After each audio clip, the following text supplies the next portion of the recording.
Do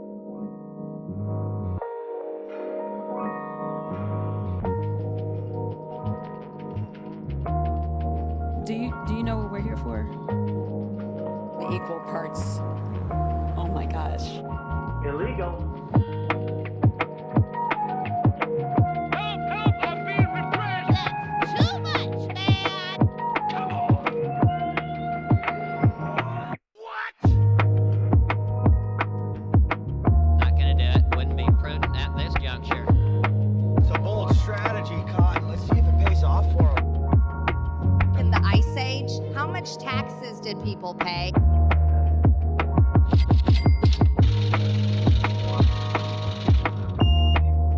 Follow the rich way, man. I'm staying in the race. Consequences.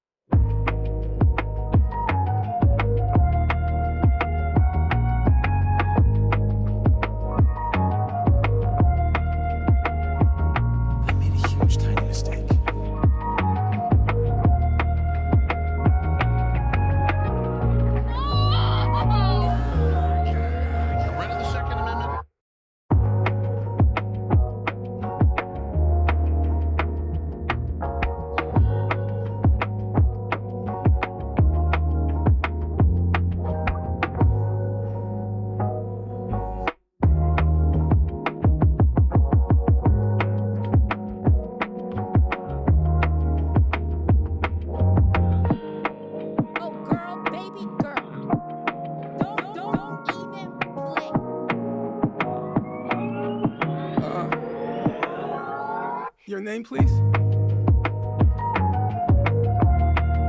A fucking bitch. Supercalifragilisticexpialidocious,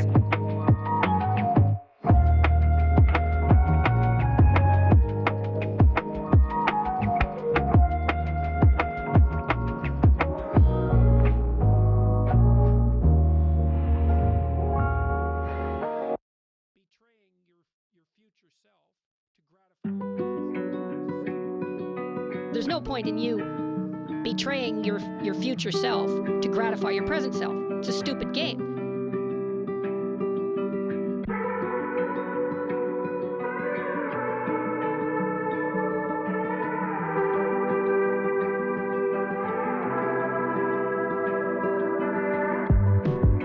There's no point in you betraying your future self to gratify your present self. It's a stupid game.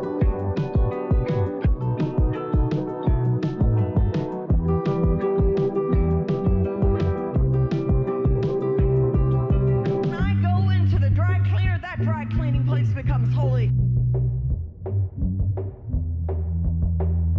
A what now? Jesus, I say that.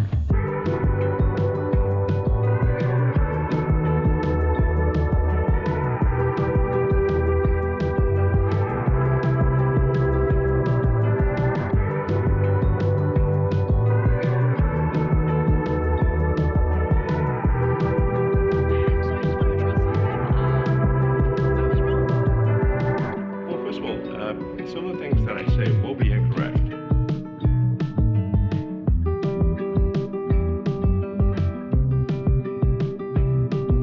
I cannot believe how people come for you already. I don't know if you know this. Phrasing. There's an old saying in Tennessee, I know it's in Texas, probably in Tennessee, that says, fool me once, shame on you. You fool me, we can't get fooled again.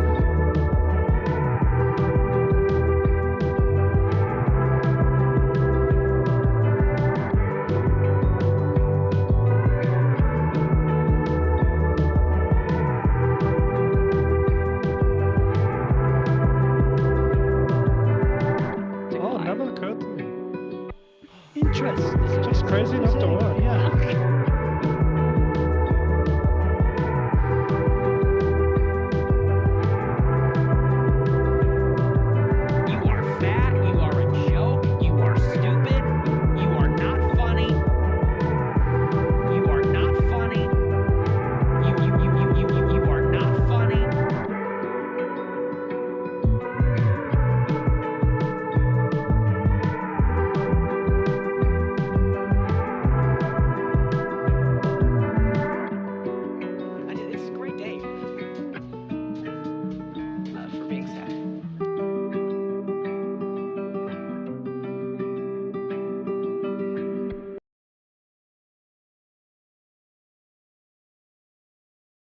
This is from 12 Rules for Life.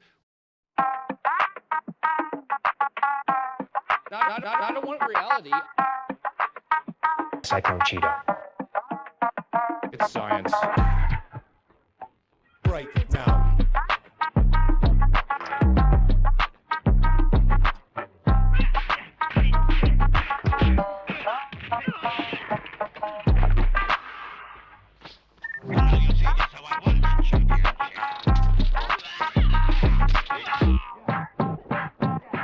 I see that you know your judo.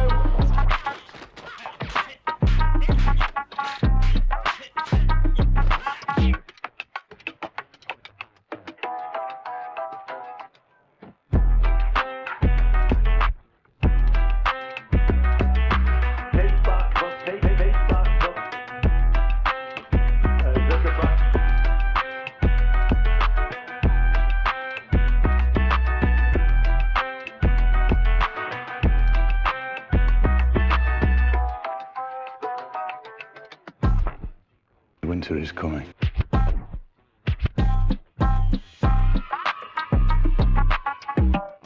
Don't worry about it, little Marco. Gentlemen. Awful, awful, awful. Weak.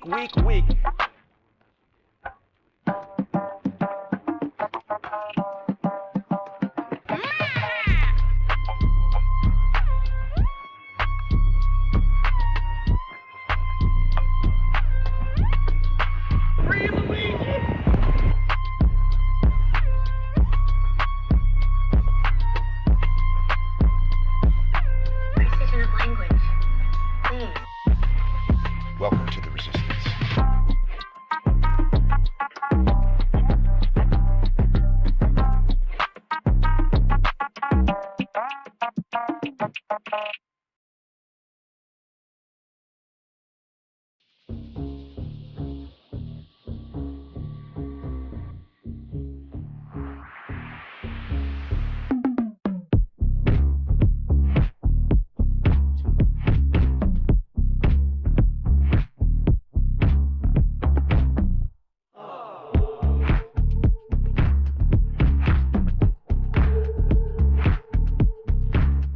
Give me a joke. Climate and everything are the same word. You should be ashamed of yourself for having that thought.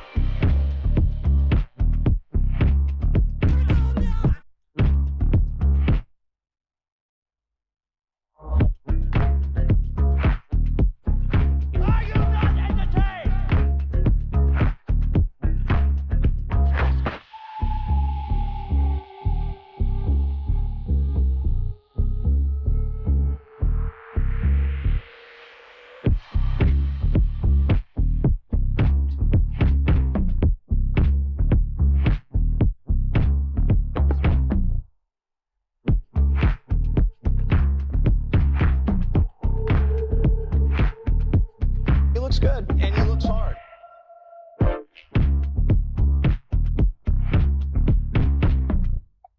Cacao.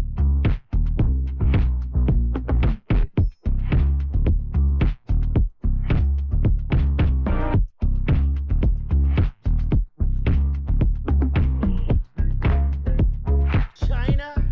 I have to have my China. I feel like I'm taking crazy pill.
Well, here we are once again.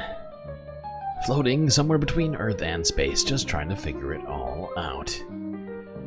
Got quite a lot for us to talk about here today, Space Fam, so I suppose we better get right to it. As always, don't forget to buckle up those seatbelts, otherwise you might go floating off into that deep, dark abyss.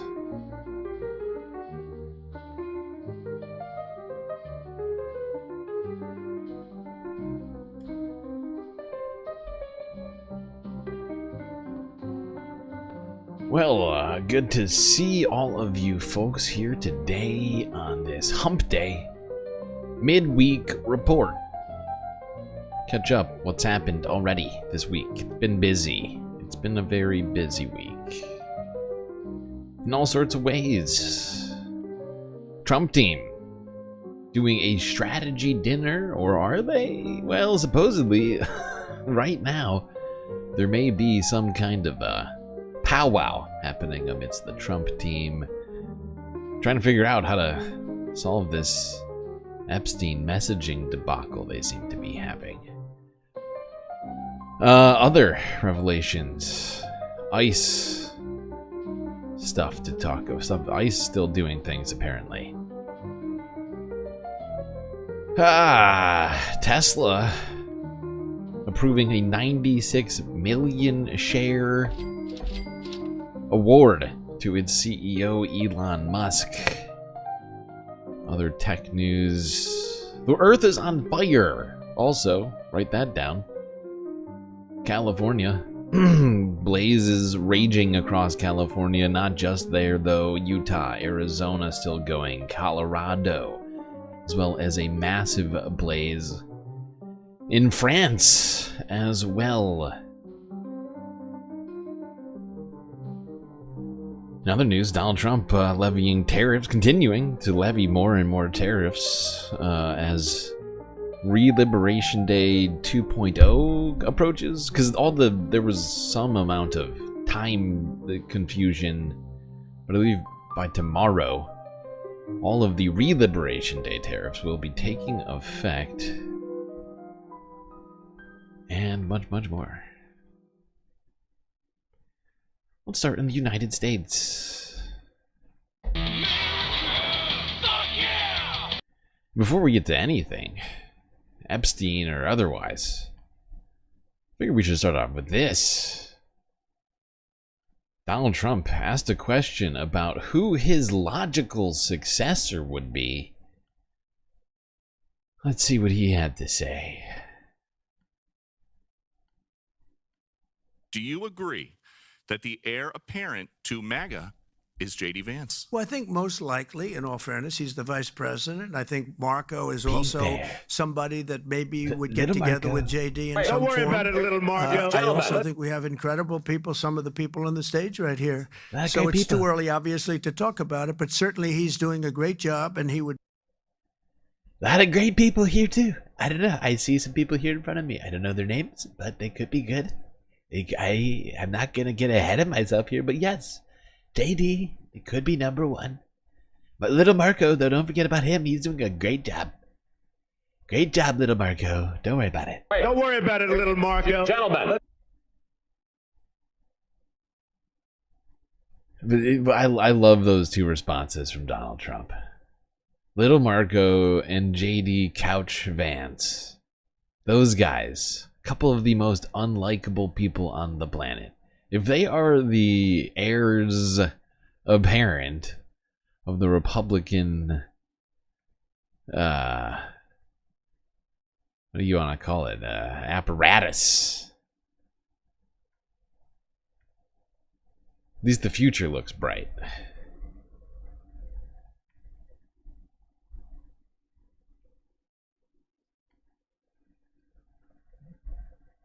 Okay. I just figured we'd start off with that and just have that in our minds. That the J.D. Vance or little Marco could be the heirs apparent of the Republican brand. Speaking of the Republican brand, Donald Trump and Republicans have been really struggling to deal with the Epstein files in a way that's not immediately condemning of Donald Trump himself, although they have not been doing a great job. Now, of course, last week, I think it was last week. It might have actually been over a week ago now. It was last Friday, 2 Fridays ago. Todd Blanche had like a 2-day session in private with Ghislaine Maxwell, a federal detention facility. No details about this meeting were given, although her lawyer did mention that they were not opposed to receiving a pardon, among other things. And shortly after, by last Friday, Ghislaine Maxwell was suddenly getting transferred to a cushy, low-security detention facility. This is a quick AP archive footage. This is from outside of that facility. Look at it. Green lawns, trees, shade. It's quiet, it's peaceful, it's lovely. The federal prison camp of Bryan.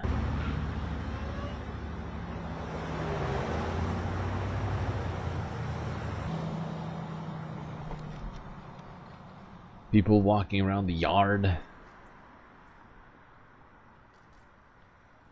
Not clear. They might, I can't say whether or not these are inmates, or it looks like, I mean, this lady over here looks like she's dressed for freaking, like, this woman over here in the green shirt looks like she's dressed for the country club or something right now. Look at her. Looks like she just got done playing tennis or something.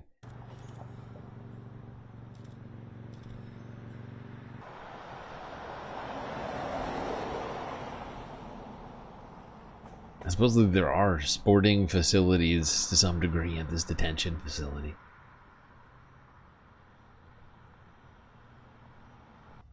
Looks nice though. Picnic benches. I don't see any armed guards. Just a fence. It's not even that tall. Just like a normal fence. That's where Ghislaine Maxwell's hanging out now.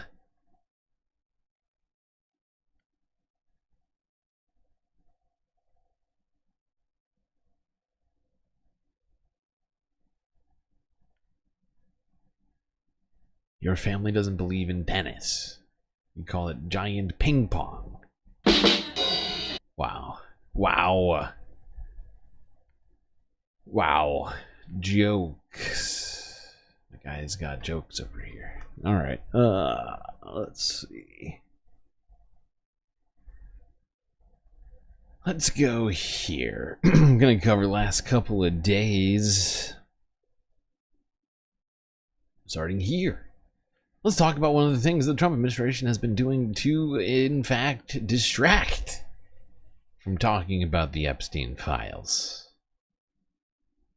In response to the overwhelming uproar over their handling of the Epstein files, or lack thereof, the Trump administration has, of course, been going after Obama and former Obama officials. Pam Bondi, according to sources, planned to order a probe into the grand jury. I'm sorry, not a probe, a grand jury probe into the Obama administration over its apparent investigation into Russian meddling in the election. A source telling CNN that Attorney General Pam Bondi has directed federal prosecutors to launch a grand jury investigation into accusations that Obama officials manufactured intelligence about Russia's 2016 election interference. A grand jury could issue subpoenas or even pursue a potential indictment as part of a criminal investigation into allegations that Democratic officials tried to smear Donald Trump during his 2016 campaign by falsely alleging his campaign was colluding with the Russian government. Now, this follows a recent move from Trump's Director of National Intelligence, Tulsi Gabbard. She declassified documents that she alleged, undermined the Obama administration's conclusion that Russia tried to help Trump defeat Hillary Clinton. Let's bring in CNN senior legal analyst Ellie Honig. Ellie, what do prosecutors need to start or set up here? What's the process? Yeah, Phil, so look, this is a big step forward because now we've moved from beyond the stage of reports and referrals and political statements into what appears to be an actual criminal investigation by the Justice Department. Now, yep, it's pretty hilarious. I'm not gonna lie. I think it's pretty funny. All of the information surrounding this investigation basically says that Obama's own FBI did not find any wrongdoing and did not claim to find. Well, they did not. It's not even that. They didn't say that they didn't find any wrongdoing, but they did not find that the efforts by the Russians was substantial enough to have been considered stealing of the election. The Obama administration certainly never came out and claimed that the election was stolen, and never really didn't do anything with these files. And so it's such a strange vibe. It's just such a weird thing for them to do. But of course, Obama, that name still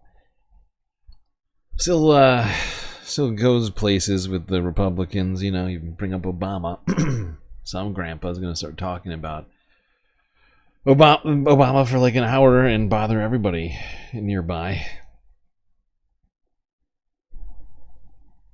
So, I mean, perhaps a valid strategy of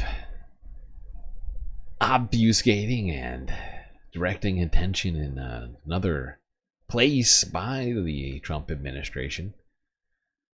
But things continue to come out around Epstein, making it really sort of scuttling those efforts, I gotta say. In between every single one of these things the Trump administration's doing to to help us all forget the Epstein files, a bunch of Epstein stuff happens. Like this. Like this.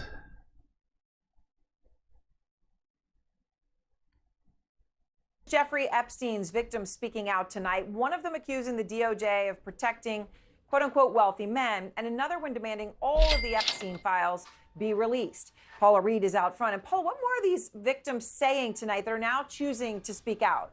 Yeah, Aaron, remarkable statements tonight from two of Epstein's victims. They are weighing in on the Justice Department's request to release grand jury transcripts. Now, notably, neither of these victims opposes releasing this material, but what they're asking for is to make sure that victims are protected. They write, quote, "Why not be completely transparent? Show us all the files with only the necessary redactions. Be done with it and allow us/me to heal." Now, they're also criticizing the government for what they say is a lack of respect shown to victims, writing, quote, "I feel like the DOJ's and FBI's priority is protecting the third party, the wealthy men, by focusing on scrubbing their names off of files of which the victims know who they are." They directly called out President Trump here, alleging that he was using thousands of agents to protect his identity and those of other wealthy, high-profile individuals. They also Now, that's one thing I hadn't thought of up to this point, but when I heard this, I was like, oh my God, you're right. And one thing I was thinking to myself is that maybe that's one of the things that the Trump administration is worried about. But even if they release redacted names, redacted, like redacting Donald Trump's name, the victims themselves could always go through these things and say, "Oh, that's Donald Trump. That's Bill Clinton. That's whomever." took aim at the current Justice Department, saying that it appears that it is more interested in talking with Ghislaine Maxwell, a quote, convicted imprisoned sex trafficker, than in speaking with victims. Now here, the judge is weighing whether to release these transcripts. Even the Justice Department has acknowledged there wasn't a lot of evidence presented to this grand jury. It heard from 2 witnesses. So even if the judge decides to make the unusual decision to release this material, which is by default confidential, it is unlikely to quell the calls for more transparency, because most of the information is with the Attorney General, is with the Justice Department. But victims and even Ghislaine Maxwell and anyone else involved in this has until tomorrow to weigh in with the judge. All right, Paula, thank you very much. Thank you, Paula.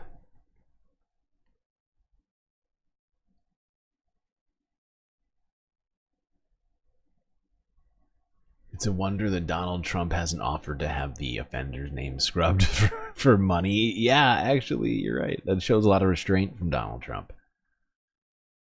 That does seem like something he would do.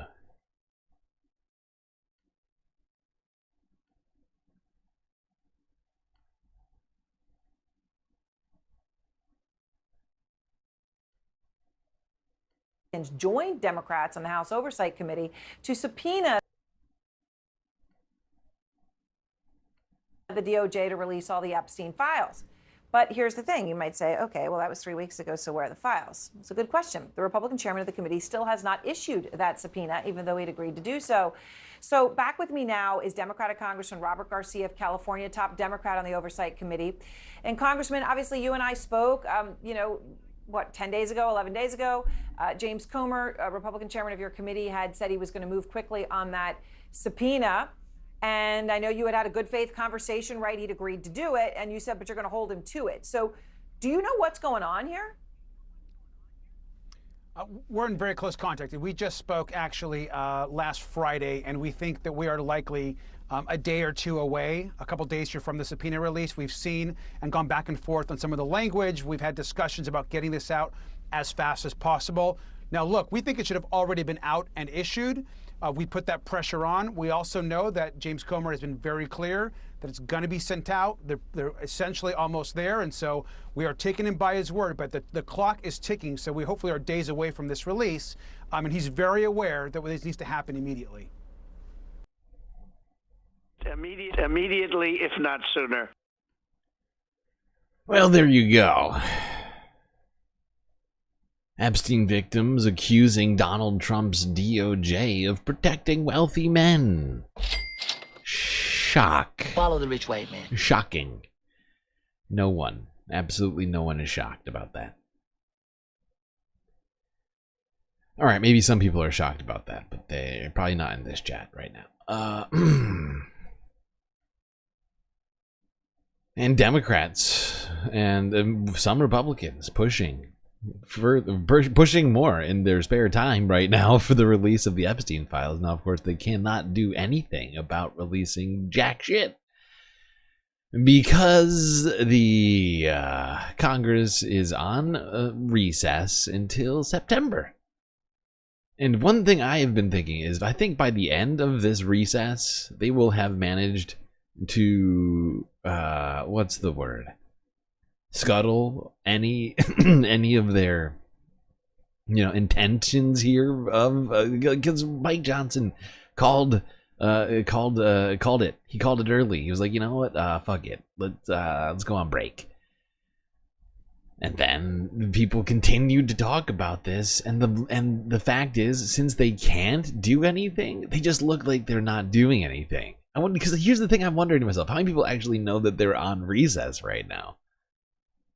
Right? And if it's just the longer that this stretches on, and that there is no movement on this, the worse it looks.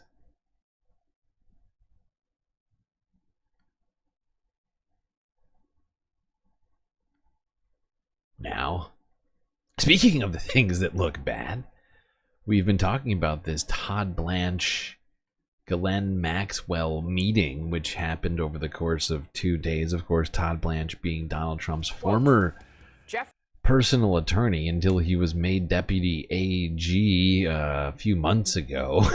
And of course, he had a secret conversation with Ghislaine Maxwell in prison before she was moved to that new fancy white collar prison.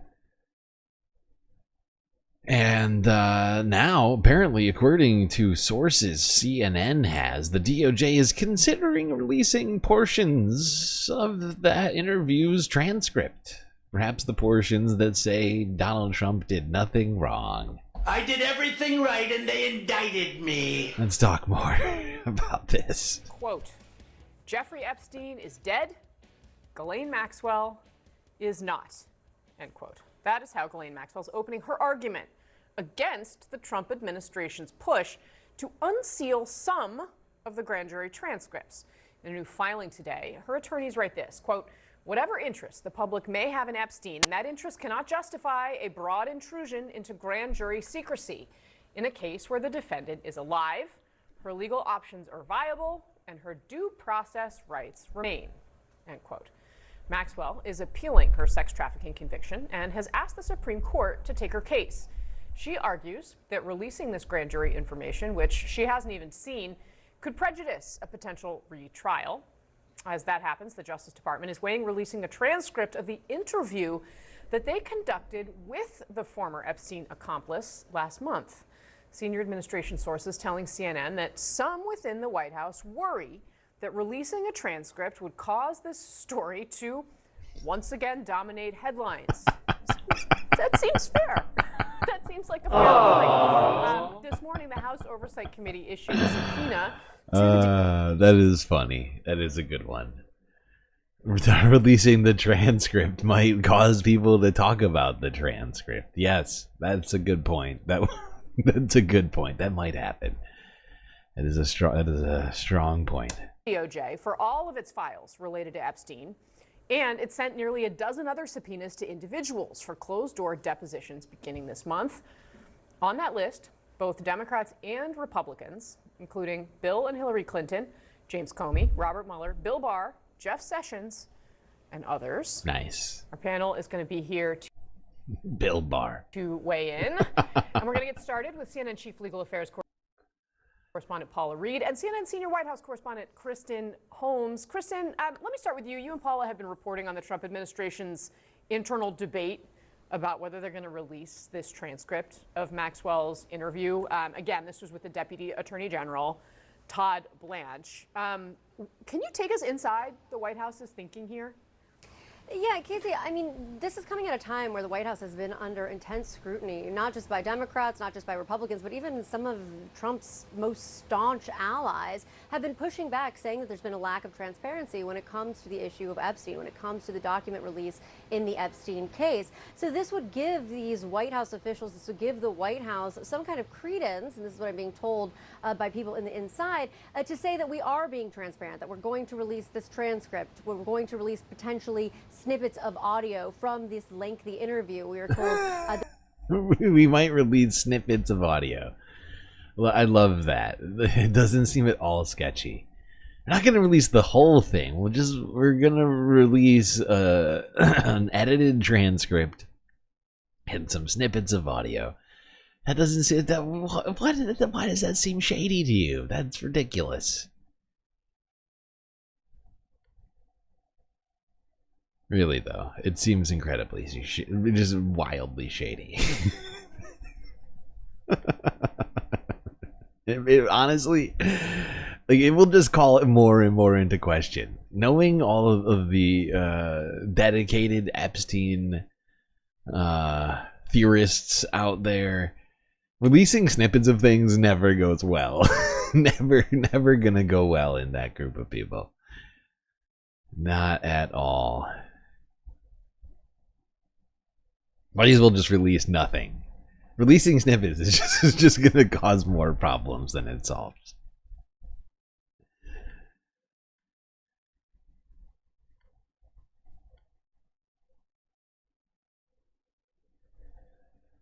Back to the things that Donald Trump is doing to distract from his being in the Epstein files. Apparently those sources were correct over there at CNN, as yesterday Attorney General Pam Bondi did in fact release an order for a grand jury probe of Obama officials over the handling of Trump-Russia investigation. President Trump's political retribution taking a new turn. A source confirms to CNN that Attorney General Pam Bondi has directed federal prosecutors to launch a grand jury investigation into members of the Obama administration over the 2016 Russia investigation. The probe comes after Director of National Intelligence Tulsi Gabbard declassified documents that she says shows Obama administration officials manufactured intelligence to make it look like Russia interfered in the 2016 election. A review of that investigation shows Gabbard's claims conflate and misrepresent some of what the intel community actually concluded. With us now, CNN legal analyst Joey Jackson. Counselor, thank you for being with us. First, the basics. What does it mean if Pam Bondi is launching a grand jury investigation? What it means is that a grand jury, good morning, John, will convene. A grand jury consists generally of 23 members. A simple majority would have to vote out an indictment. An indictment is an accusation accusing someone of a crime. In a grand jury, it's run by the prosecution. The prosecution presents evidence, and generally speaking, the grand jury does what the prosecution expects it to do. There's two real things to look for. Number one, is there a reasonable cause to believe that a crime was committed? And number two, did the subject or subjects of that proceeding committed? Is it clear to you what crime they're really even investigating here? It is not clear at all, and I think it's important, John, to pause and think about where we are in American history. Generally, the Department of Justice is an independent entity. Yes, it's under the executive branch of government, but all norms and all policies and everything else point to a Department of Justice that's detached from the White House. We're in a situation now where we're really investigating political enemies. We had a 2019 Mueller report, you remember him, special counsel relating to Russia. Sure. We had a 2023 report relating to John Durham, who really investigated the origins of the report for Russia to see if there was any wrongdoing. Now? Look, it resulted in two acquittals because people were charged. The origins. Okay, yeah, I mean, same idea. Wrongdoing. Different way of saying it. Look, it resulted in two acquittals because people were charged, and one person was an FBI lawyer, pled guilty to lying. That's it. And now we're here revisiting the same stuff. I applied to law school, so I know exactly this much about law. Federal charges, aren't statute of limitations for most of them 5 years? So generally speaking, yes, there are statute of limitations, but it depends upon the conduct, the nature of the conduct. Is it a continuing violation? There are things that you can do, certainly to circumvent that or to elongate. Right, if there's an ongoing conspiracy, correct, for instance. Correct. But basically, this was 9 years ago, so that's a whole separate bar here. The alleged crimes would have taken place 9 years ago, statute of limitation 5 years. Yeah. Okay, what would she have to prove? What would the Justice Department have to prove here to get a conviction, taking all of you, accepting all of what you said before? So here's my problem, John. We live in an age of a lot of misinformation. Many might have seen the AI-generated piece that Obama, with Obama getting arrested right in the Oval Office. It looks real. Why do I say that? Because that's something that the current president was putting out there. And the concern is that this new information that they're speaking about, that is Gabbard, right, and other people in the administration, it could be flawed, highly flawed. In fact, they're relying upon information that was debunked. And so my problem here, before we get to what to prove, is what information are you going to be relying upon to prove it? To the extent that we know, and we've spoken about the fact that a grand jury will indict a ham sandwich, you put information before them, and if it's misinformation, there's a problem. And there's a couple of emails at issue which might seem to suggest that there was this grand conspiracy. But guess what? The special counsel in 2023, John Durham, indicated that they were not real. And so the fact is, are you putting that before the grand jury? And are you saying that there was collusion by officials with regard to manufacturing evidence against the former president? Yeah, it's strange. I mean, if you were going to manufacture evidence, you would probably, I mean, this is just me, right? I'm not an expert in the manufacturing of evidence, but just from my understanding of the goals involved, you would think if you were going to take the time to manufacture evidence that you would then somehow use that manufactured evidence to actually say something, right? To actually be like, oh, actually, election was stolen. Sorry, we're going to have to do it again. Something like that you would expect. Instead, nothing like that even close to happened. So it's just weird. All right, you know, I'm gonna try something here. I was having problems with my other browser, but this browser is not doing any better. In fact, I'm hating this. I'm hating this vibe.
Former special counsel Jack Smith remains in the legal crosshairs of the Trump administration.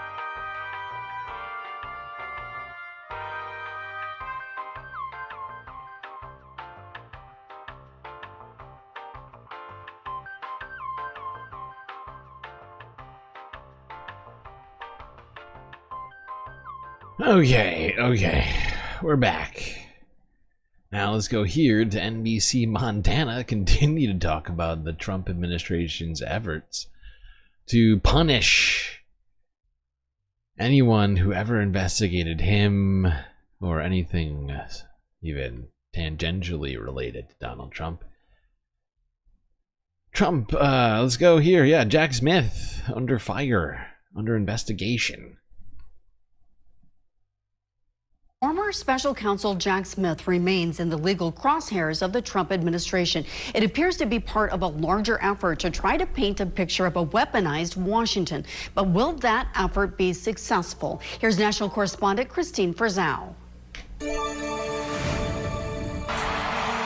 In the weeks and months leading up to the 2024 election, Donald Trump spent part of his time campaigning as a victim of wrongful legal action by the so-called deep state. A top target for him, special counsel Jack Smith. Jack Smith should be considered mentally deranged and he should be thrown out of the country. Smith was appointed by then Attorney General Merrick Garland to look into Trump's handling of Nasty Jack is what I call him, mentally deranged. Jesus Christ. Classified documents and alleged efforts to overturn the results of the 2020 election. The Department of Justice has remained committed to ensuring accountability. He's currently under investigation for alleged violations of the Hatch Act, which prohibits government employees from certain political activities. But some experts say he should be far more worried about the weaponization working group. That is a group within DOJ that is looking to say that the Biden DOJ was weaponized against, at that time, candidate Trump and others who were in his orbit, and that therefore Jack Smith was the big leader of that. The Trump Yeah, he should be more worried about the scurrilous investigation that the Trump administration has cooked up. Ah, yes. Investigating Donald Trump is a crime, okay? That's really the lesson to take from all of this. Even if he did the crime, just investigating him for it, that's the big problem. Alright, let's talk about some more people who are caught up in all of this. Bill and Hillary Clinton. That's right. They've been subpoenaed to testify in the Jeffrey Epstein Here, what the fuck is going on? Now, the former US President Bill Clinton and his wife Hillary Hey, are among a group of high-profile figures subpoenaed in the Jeffrey Epstein investigation. The legal order was issued by Republicans unacceptable. backed by Democrats on a US I need you Congressional to shut up. committee. Our North America correspondent really David do. Willis reports. For the love of God. Please tell me that's not going to happen ever. Why do these things happen with the browser? This is unacceptable.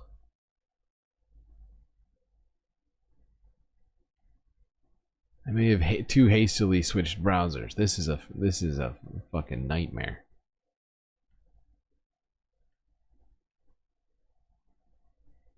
Oh, and I have no sound now. God damn it.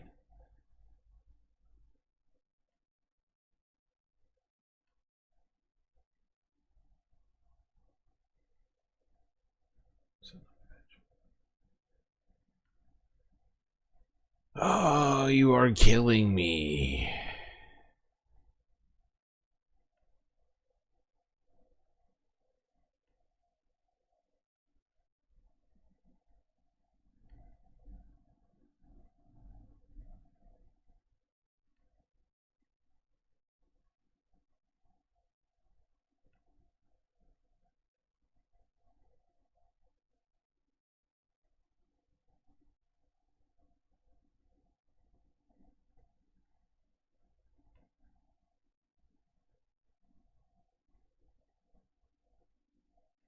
Democrats on a US Congressional committee. Our North America correspondent David Willis reports. Donald Trump had promised to... Yeah, I think I need to go back to Chrome, even though it was pretty bad. This is unacceptable. Sorry, chat. Sorry, but we gotta do it. We gotta do it some more. Finagling over here.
Okay, let's...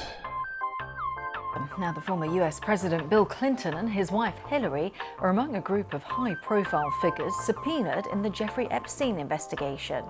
The legal order was issued by Republicans, backed by Democrats, on a US Congressional committee. Our North America correspondent David Willis reports. Donald Trump had promised to release the files relating to the Jeffrey Epstein scandal, but then went back on that. In July, his own Justice Department decided basically that there was nothing to see in those files, no evidence of a secret clients list, as had been alleged, no evidence either that Jeffrey Epstein's death was anything other than suicide. But that declaration by the Justice Department incensed members of Congress on both sides of the political aisle, and a bipartisan group of Congress members then set about seeking to order the release of the files from the FBI and other law enforcement agencies. Well, now a subpoena has been issued from the Congressional Committee to the U.S. Justice Department demanding the release of those files within the next 2 weeks, and separate subpoenas have been issued to 10 individuals, calling on them to testify before the Congressional Committee looking into the Epstein affair. Among those individuals are Bill Clinton, the former U.S. president, and his wife, the former U.S. Secretary of State. Now, do they show the list here? No, they don't show the list. Now, one thing about that list of people who are being subpoenaed, which I found fascinating, is that the number of people who are not being subpoenaed who we would think you would want. Alex Acosta, Donald Trump's former, what was his job? Secretary of Fuck. Alex Acosta, who was, of course, involved in the sweetheart deal Jeffrey Epstein received. Same thing goes for AG Pam Bondi, who you would think you would want some information from. And, of course, the president himself, who very well knows plenty about Jeffrey Epstein. You'd think you'd want him in there too, but no.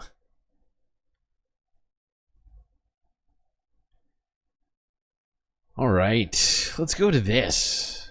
Now, supposedly tonight, a group of Trump officials are gonna get together and they were gonna have a dinner in a mansion somewhere, quiet, sort of elitist gathering where they can discuss something that they are trying to lie to the public about.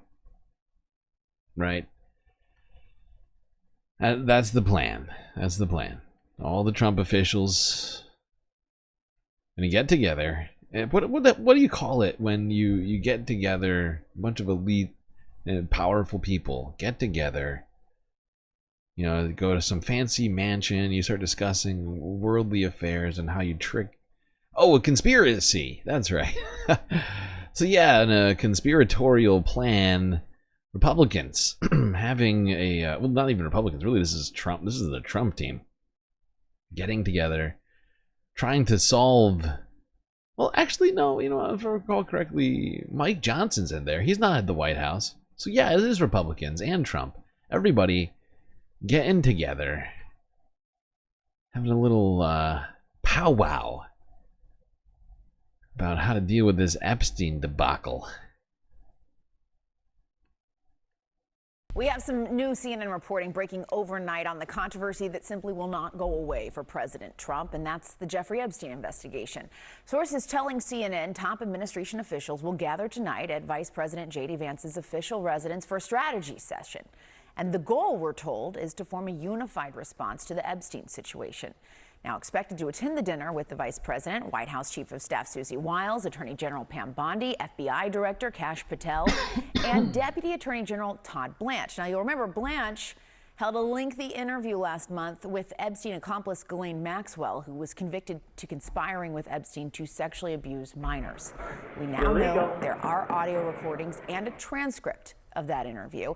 And the Justice Department is weighing whether to release those materials. Let's bring in CNN's Elena Treen at the White House this morning. Elena, this is your reporting. What more are you learning about tonight's strategy session? Yeah, I mean, this is really interesting, that the fact that the vice president is going to be hosting these top Trump administration officials, really the ones who have been the leaders in kind of handling the administration's, entire handling of this Epstein case, that they'll be meeting tonight at the vice president's residence. I'm just going to watch. Yes, I do love this vibe. You got to get your stories straight. You do. You can't go out there doing doing a cover-up and expect to be able to get that past the public if you're all saying different things. So you got to get in there, got to brainstorm. Okay, so what if somebody asks you this? Well, that's, this answer. You got to be prepared for anything to navigate these tumultuous waters. Walk through who's going to be there again. So White House Chief of Staff Susie Wiles, of course the Vice President, who is the one hosting this dinner, Attorney General Pam Bondi, FBI Director Kash. Why does Kash look like he's like in a hostage photo? What is up with him, dude? Why does he always have that face?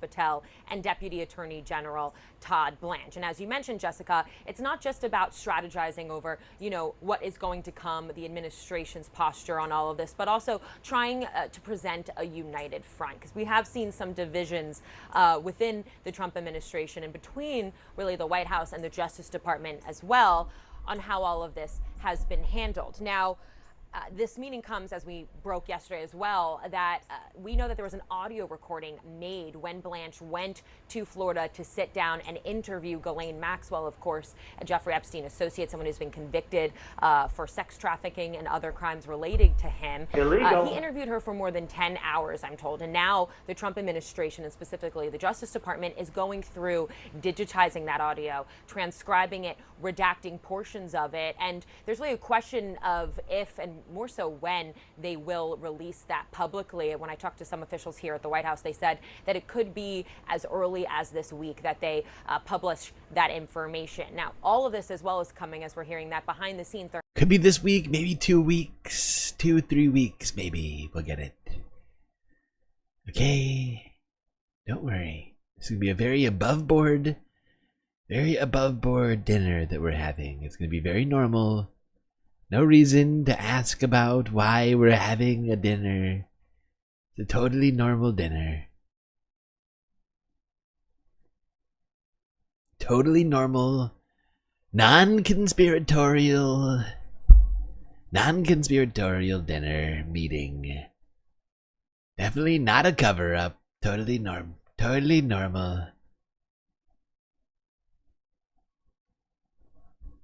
And when you're definitely having a normal, non-conspiratorial non-cover-up meeting, you might consider inviting people involved in all of this. That's certainly what the families of Epstein's victims thought. They heard that there was going to be a meeting discussing the strategy for all of this, and said, "Hey, can we get an invite?" Awkward. Very awkward. Let's go here. This is from earlier today. The family of Jeffrey Epstein victim, Virginia Giuffre, is now speaking out about the strategy dinner top Trump administration officials are set to have tonight. Giuffre died by suicide earlier this year. CNN anchor and chief White House correspondent Caitlin Collins broke this reporting. Caitlin, what is her family saying? Yeah, Pamela, obviously the family of Virginia Giuffre has been weighing in ever since President Trump first acknowledged on Air Force One in recent days that Jeffrey Epstein had lured her away from his Mar-a-Lago club. Ghislaine Maxwell recruited her away. And I spoke with them last week, and one thing that they reiterated was they want, in the conversations that have been happening on the administration's handling of this, is for people to remember the survivors and the victims at the heart of all of this. And they've issued a new statement on our team's reporting last night about this meeting that is planned at the vice president's house tonight regarding what the administration's strategy on Jeffrey Epstein is. And in this statement obtained by my colleague, Lee, they say that they understand that the Vice President, J.D. Vance, is holding Oh my a God. strategy session this evening. Oh my God, my browser is flipping out right now. It is doing really dumb stuff. This is bothering me a great deal.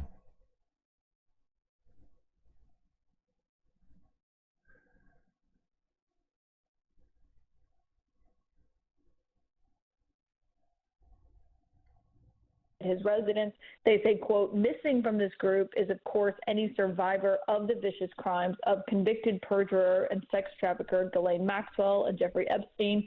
They say their voices must be heard above all, and we also call upon the House subcommittee to invite survivors to testify.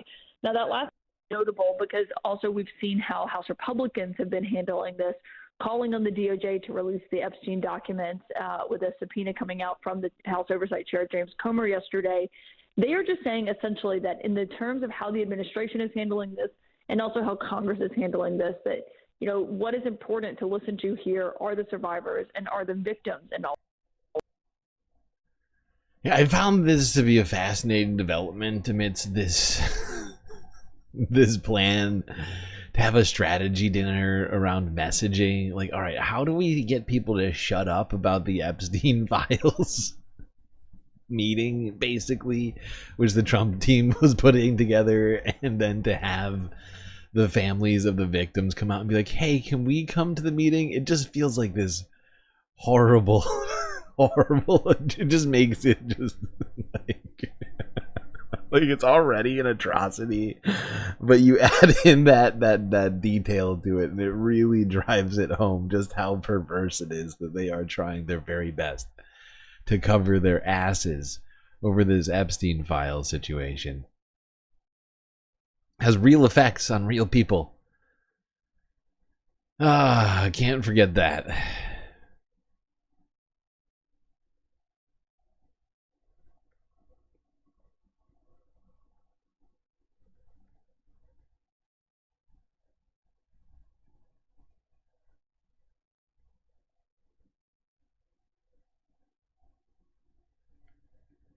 Speaking of real people, Caitlin did an interview with one of the real victims of Jeffrey Epstein.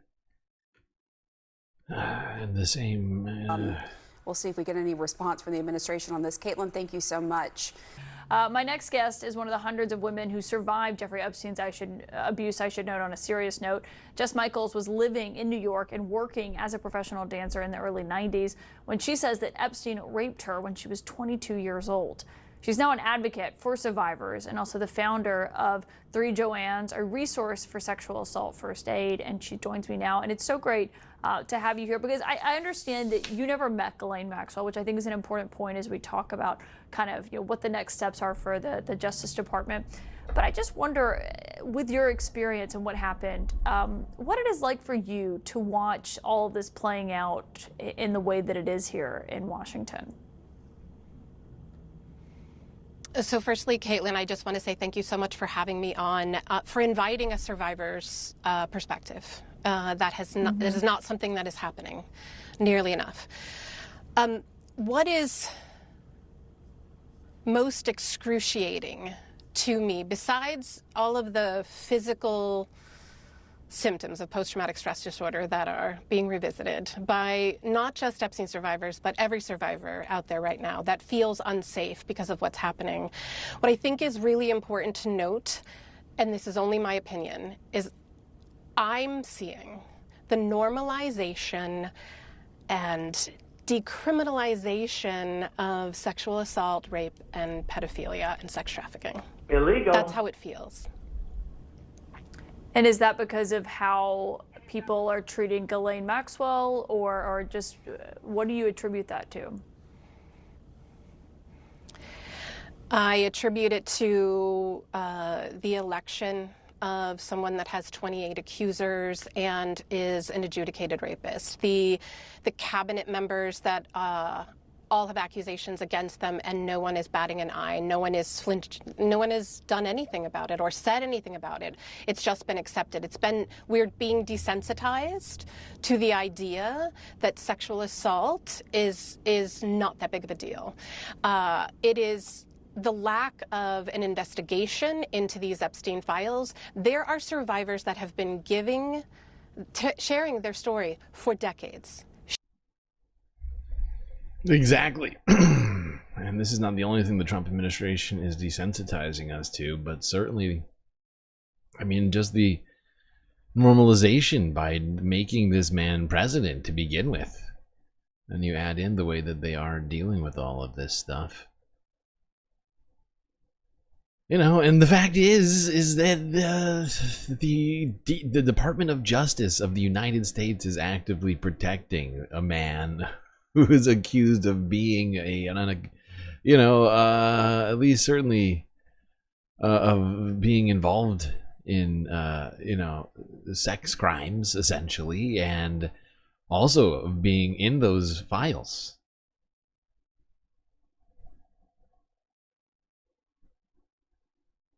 Donald Trump. Okay, we got more to talk about. So, at the beginning of that last video... Oh, wait, before we go to this next thing, I just realized we are a full hour in. Hour and 7. The free hour and 7 today. Alright, 3 hours.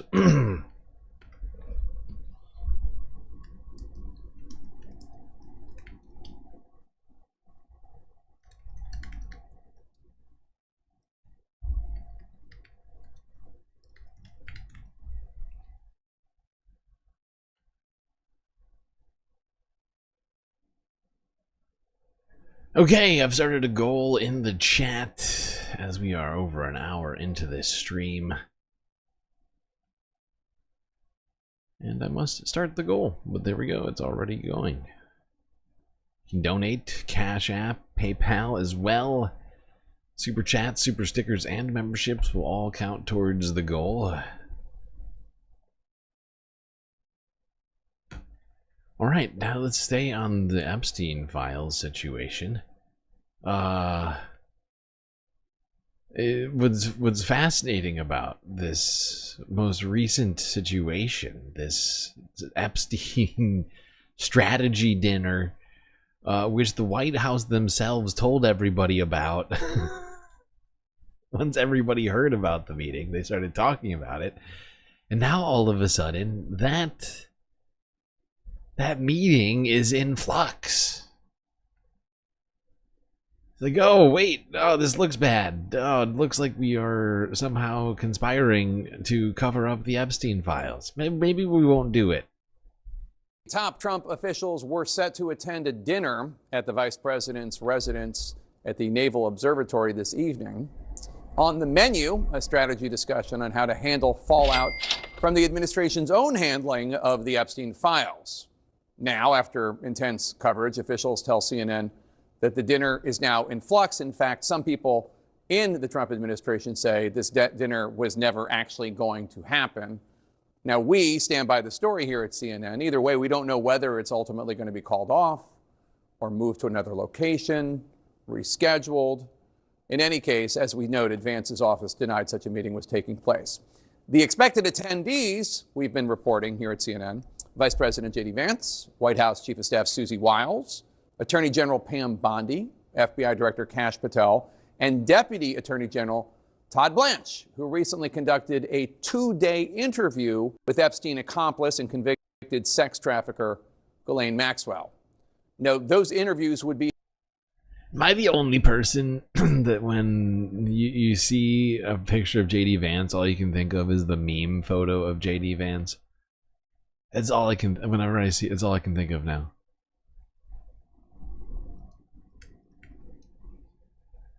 Like, this is all the only thing I can think of when I see a photo of J.D. Vance is that now.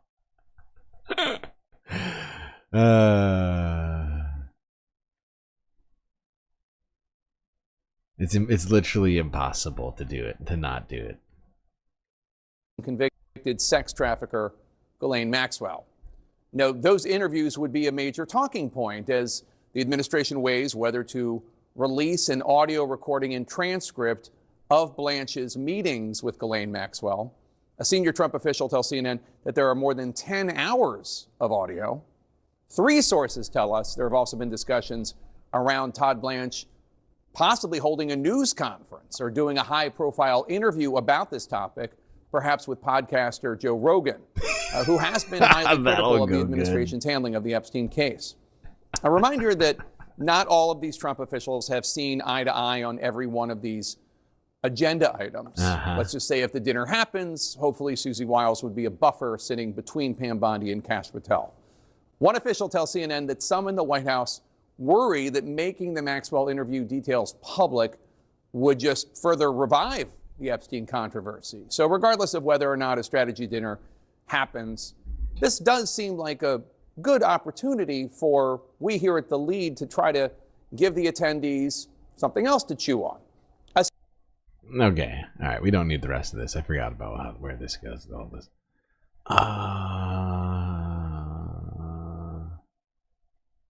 Let's go to the end here. Well, Jake, I do want to clarify a little bit here because so many sources inside of the White House and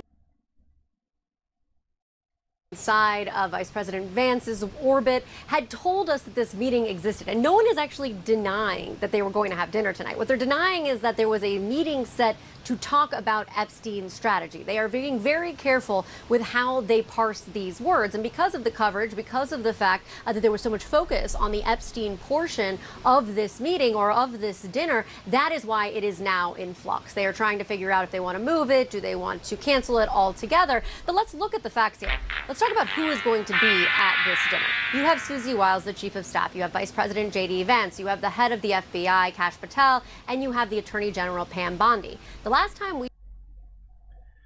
Yeah, I found this to be pretty funny. I'm not gonna lie. They realize midway through, after having told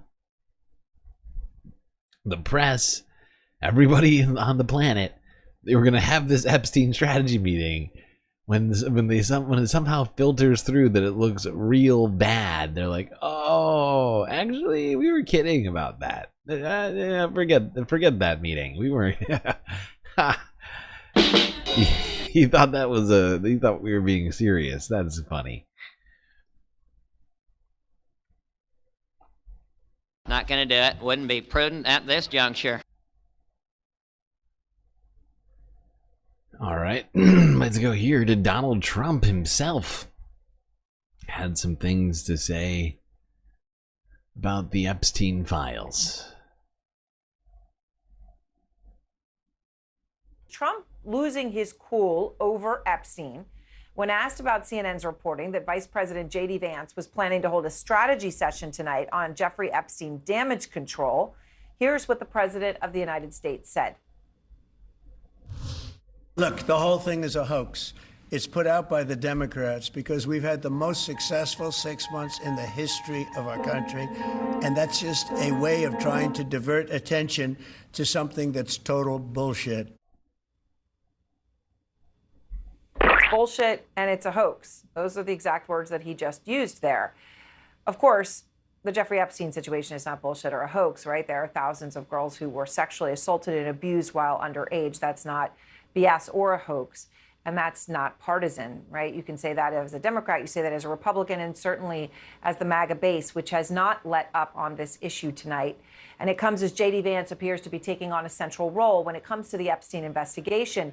Sources are telling CNN tonight that Vance's role is to essentially act as a middle person, a middleman between the warring factions inside the Trump administration, because there are warring factions over what to do with the Epstein files. On one side now, the Attorney General Pam Bondi. She now says there's nothing more to release. On the other end, FBI Director Kash Patel, who had long wanted transparency on Epstein. Why is the FBI protecting the greatest pederast, the largest scale pederast in human history? Simple, because of who's on that list. Yeah, who is on that list, Kash? You are in the FBI now. This was from almost a year and a half ago. 2020, actually longer than that. No, yeah, it's like a year and a half, a little bit longer. December of 2023. It's strange. It's very strange. Now Kash is at the FBI. Why? I would love Benny. Benny, can you ask him that question one more time? Vance, though, was once in lockstep with Patel, wanting all the files, wanting any lists or whatever euphemism, but lists to know who was involved. Immediately, if not sooner. Vance wanted them. In September of 2021, Vance wrote, quote, "Remember when we learned that our wealthiest and most powerful people were connected to a guy who ran a literal child sex trafficking ring? And then that guy died mysteriously in jail? And now we just don't talk about it." A few months later, Vance responded to a post claiming the DOJ and Ghislaine Maxwell's lawyers made a deal that her so-called little black book would never be made public.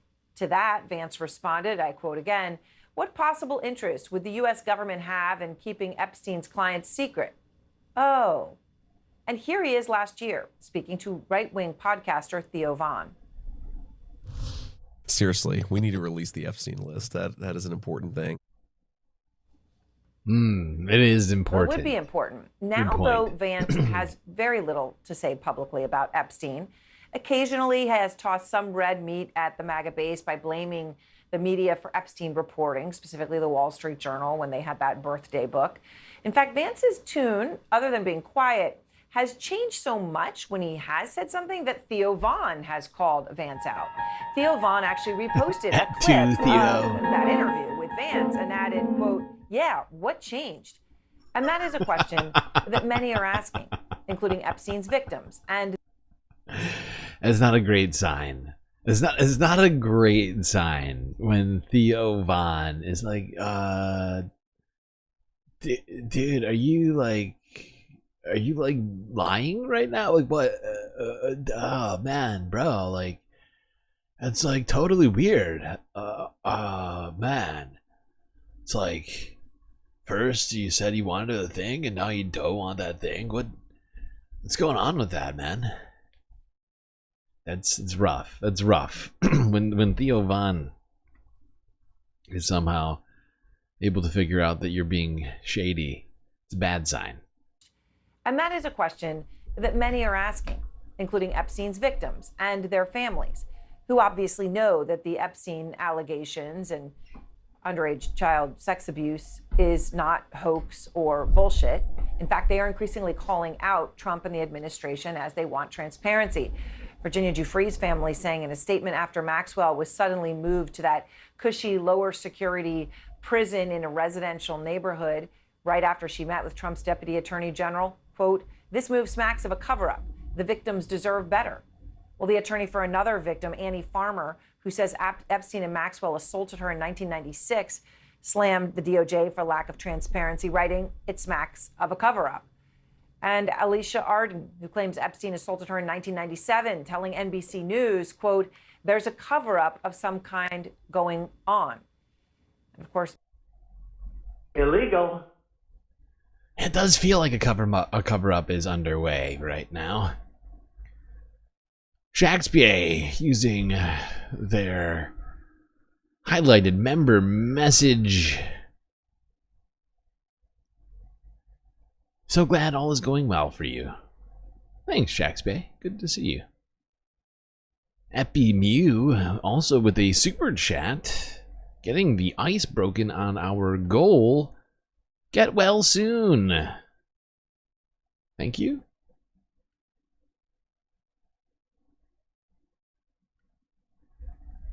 Okay.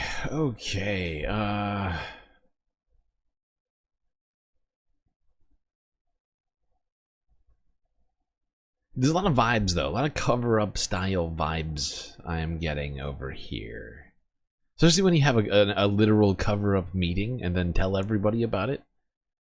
Just a word of advice. If you're going to have a cover-up meeting, don't tell everybody about it. Just, just a friendly piece of advice.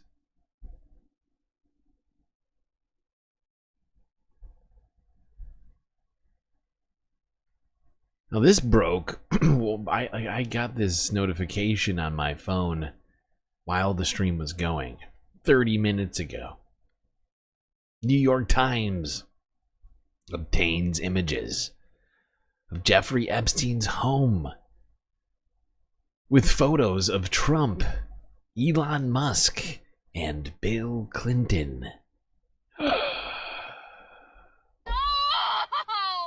It cannot be.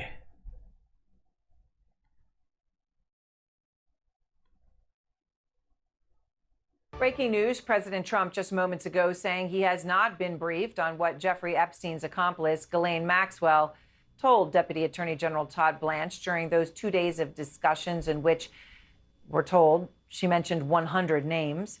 It comes amid the release by the New York Times now of previously undisclosed images and descriptions of the interior of Epstein's Manhattan townhouse. And these are important details. It was a 21,000 square foot home, decorated, as the New York Times describes, in Epstein's eccentric style. There was a sculpture of a woman in a bridal dress clinging to a rope suspended from a ceiling, a taxidermied tiger lounging in Epstein's office, and the infamous massage parlor connected to Epstein's bedroom. The New York Times also shows photographs that Epstein displayed at his apartment of himself with some of the most prominent. Full-on villain mansion equipped with sex dungeon and stuffed tiger. People in the world, okay? And we're not using that word lightly. A photo from 2000 of Donald Trump with his then girlfriend Melania Knauss, sure, that's one person. Bill Clinton and Epstein and another. Epstein with the Crown Prince of Saudi Arabia, Mohammed bin Salman, that picture also there, just to name a few.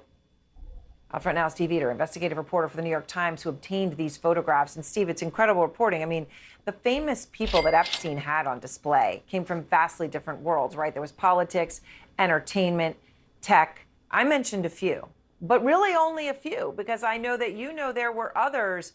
When we talk about some of the most important people in the world that were photographed with him and shown in his apartment, who else?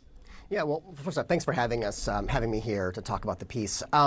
Yeah, it's a real collection, as you said, of powerful people, of business people, of people in entertainment. So you had, anyone from Steve Bannon to Mick Jagger to Elon Musk, a pope, mixed in there. And I think, if you look at the photographs and think about this, it was, an attempt by Jeffrey Epstein to sort of show the degree of people that he could be acquaintances with, to be friendly with, and to have them in his life, and that he had that access. Right, to show that access. Obviously, many of those pictures weren't taken actually in the townhouse itself, but they were displayed there, right? So the people would come through, would be awed by him and impressed by him. So those photos are there, and then you've been through this actual massive townhouse in Manhattan. What is it, 40 rooms, and you've been in perhaps one of the most horrible ones, definitely one of the most horrible ones there, the massage room located in a 20,000 square feet in Manhattan is fucking insane. Suite of rooms connected to Epstein's bedroom. That massage room where Epstein was said to have assaulted some of his victims. And, look, in light of what we have now learned, that room, I'm sure you having been in there, is unfortunately very meaningful. What did you see? Yeah, well, just to clarify, through the photographs, we were able to get a view into the home, not through a tour of the home of some sort. But just, what we did see, so on that floor that you're referring to, this is part of a 21,000 square foot home. And, what we learned through this is, on the third floor, there was basically this like suite that included Epstein's bedroom. It included bathrooms, but there was also, the massage room.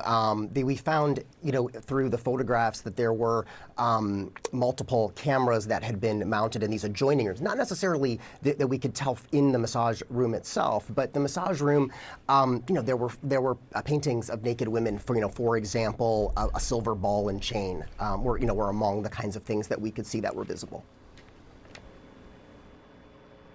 And just all of that to think what happened in that actual room. And 40-room townhouse, I mean, it's a mansion. He renovated it fully, he redecorated it, and what you have described in your report, Steve, is an eccentric style. What stood out to you? Yeah, I mean, I think, in a word, creepy. I mean, I think that there are things that you would look around and you would see, like you mentioned at the top of this, the taxidermy Speaking tiger, of for creepy, example, there was... Look at this shit. This is the New York Times article that this guy wrote. What in the fuck is this? What? I'm sorry, hold on. I gotta open this in a fucking... Hold on. This is ridiculous. This is ridiculous. What in the actual fuck am I looking at right now? I'm gonna open this in a different browser window so that I can hopefully read it. Not be blocked by cookies. Look, this is the creepiest thing I've ever seen. Don't be creepy. What in the actual fuck? Donald Trump. No wonder Donald Trump and Epstein were friends, though. God damn it. God, son of a bitch.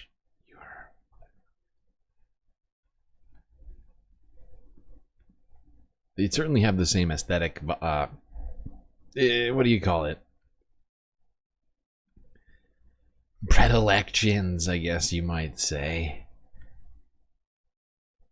They love the gold leaf on everything. Can I get this to actually function?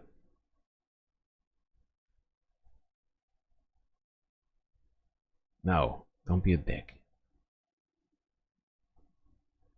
A look inside Jeffrey Epstein's Manhattan motherfucker. You guys are killing me with this. Alright, I guess we can't look at it. I guess they just don't want us to know the news. That's fine. That's fine. These fucking assholes.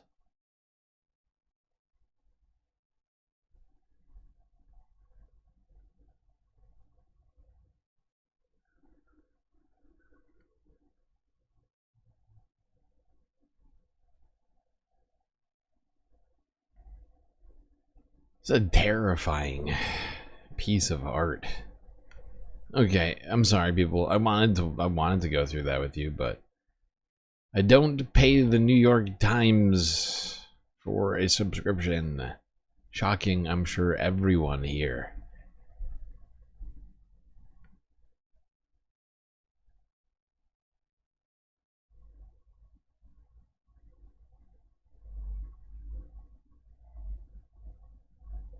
Not going to pay them for Hasbro. Occasionally interspersed by the random good story. Okay.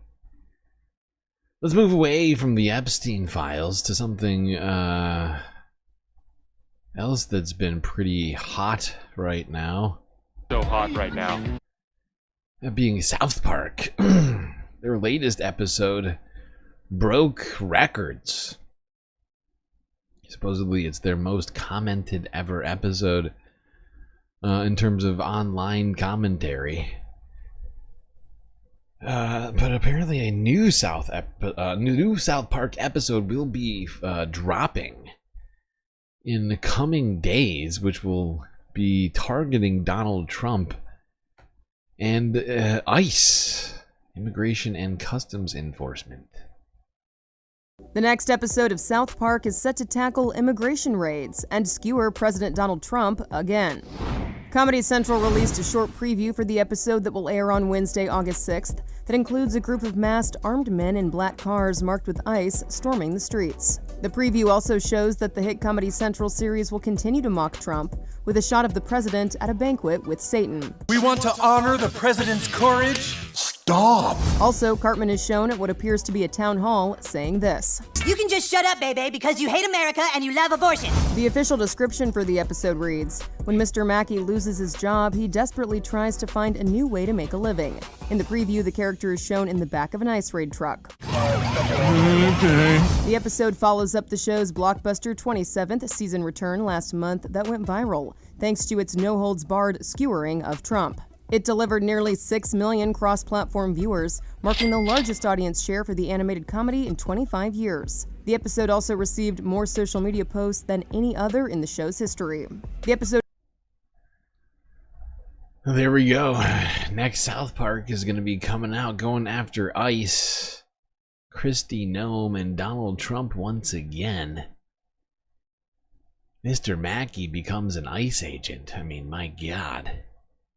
Although we're gonna get into this actually. Where is it?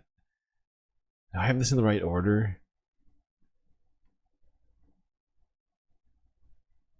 I can't remember. It might be in the next. I can't remember if I have this in the right order right now. I think I put this in the wrong order. But I have word that ICE, in an attempt to increase its numbers in terms of hiring numbers, has dropped its age maximum. So basically, I guess elderly people can now work for ICE. You know, if you're retired and you're hateful against foreigners, great news. You make a bunch of money being a racist on the streets.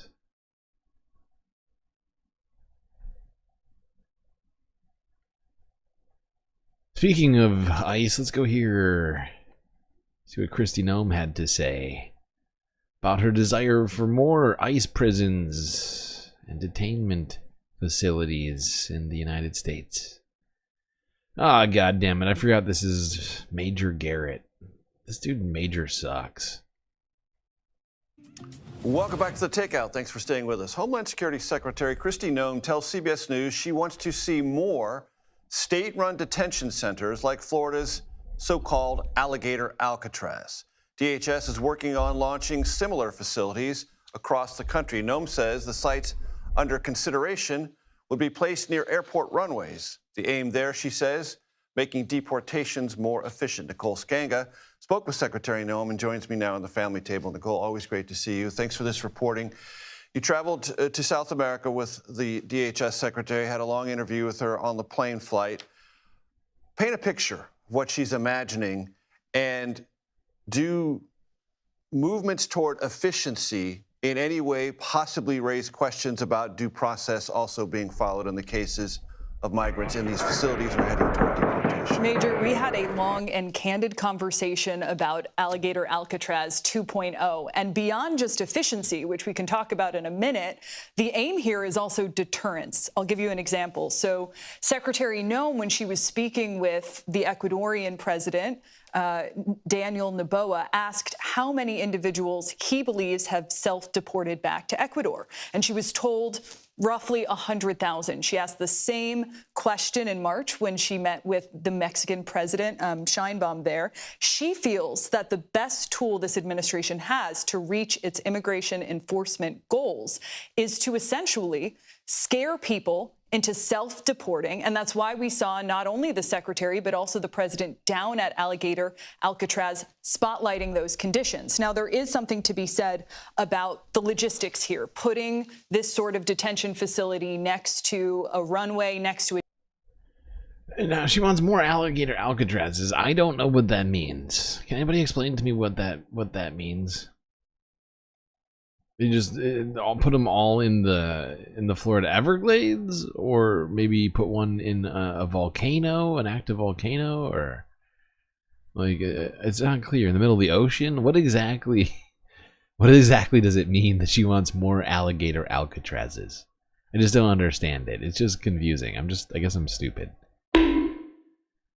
But their desire to have airstrips on every single one of these facilities is very concerning, should be concerning to everyone, since this administration has avoided giving people due process.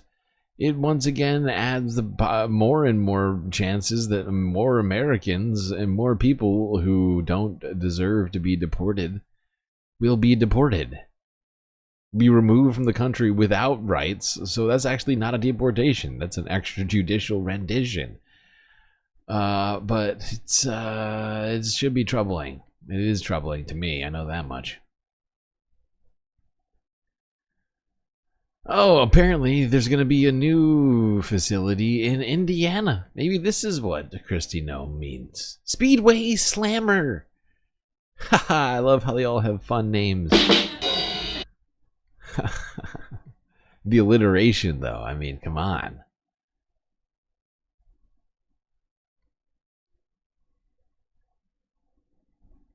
Homeland Security Secretary Kristi Noem says Florida's allegation.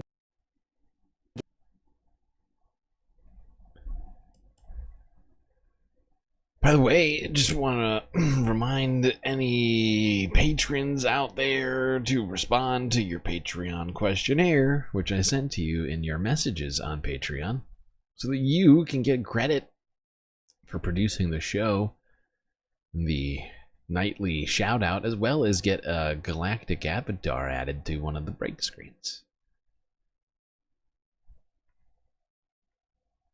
Homeland Security Secretary Kristi Noem says Florida's alligator Alcatraz will serve as a model for state-run migrant detention centers. The next confirmed ICE detention center is in Indiana. It's being dubbed the Speedway Slammer. And immigration and politics reporter Camilo Montoya Galvez joins us now in studio to break that down. Camilo, good to see you. So tell us about this facility. What does it look like? And are Indiana officials on board with the plan? Well, this is a state prison in Indiana that state officials have allowed to be converted into an immigration detention center to hold people awaiting deportation because of alleged immigration violations of federal immigration law. And this is the second state after Florida to allow the Department of Homeland Security to send people facing deportation to state-run facilities.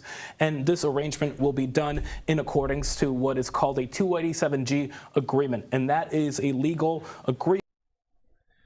So what does this mean, though? Speedway Slammer, are they going to put it in the middle of the Daytona 500? Like, how are you going to leave now? Are you going to run across 200-mile-per-hour traffic? I mean, what is this? This is idiotic. This is so stupid.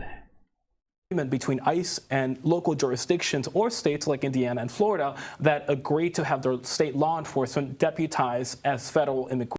Oh, maybe they'll be surrounded by deadly windmills.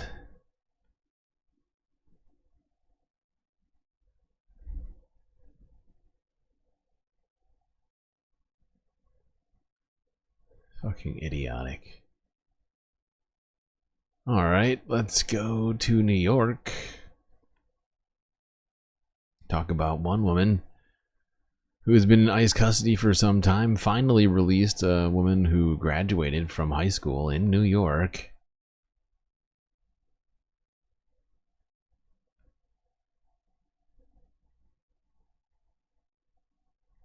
Another story that we're following closely, also breaking news here at 11. Her detainment sparked outrage and rallies across the city. And tonight, Scarsdale High School graduate Yansu Go is home with her family. Naveen Dhaliwal has the latest. A confident Yeon-Soo Go walked out of ICE custody Monday evening. I always had a faith that I'll be out soon. She's known as Sue and was all smiles, holding her mother close. I just wish for everyone to be safe.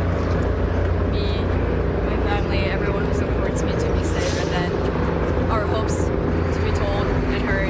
The 20-year-old was detained last Thursday after an immigration hearing in Lower Manhattan. The Department of Homeland Security said Monday Go overstayed her visa that expired more than 2 years ago. A lawyer with the Episcopal Diocese of New York says Go's visa was valid through December of 2025. We're so grateful that after 5 long days, Sue gets to sleep at home in her own bed and gets to hug her mother. We were also worried about her. Yeon-Soo came to New York from South Korea in 2021 with her mother, an Episcopal priest, and the Episcopal Diocese of New York stood by her for her release. Yeon-Soo graduated from Scarsdale High School and was set to return to Purdue University. Over the weekend, supporters rallied for her friends calling her. Well, there we go. A woman finally released from ICE detention who never should have been there in the first place. But, you know, she's an immigrant. Fits the description. You're going in. You're going to Alligator Alcatraz, wherever it is. I don't even know where exactly she was held. But, you know, you're Asian, you got an accent. You're going in, ma'am. Like I said, she had a valid visa until the end of the year. What a great way to treat you know, people who are here just trying to live their lives.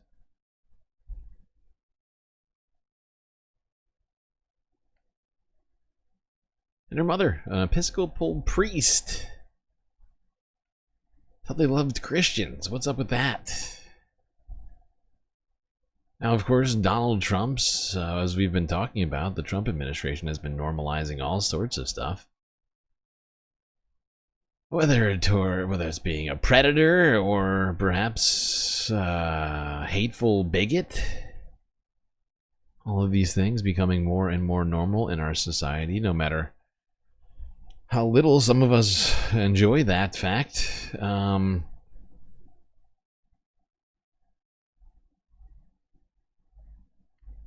Yeah, so let's go from an Asian American woman who was wrongfully detained to an Asian American historical site, which was vandalized in Seattle.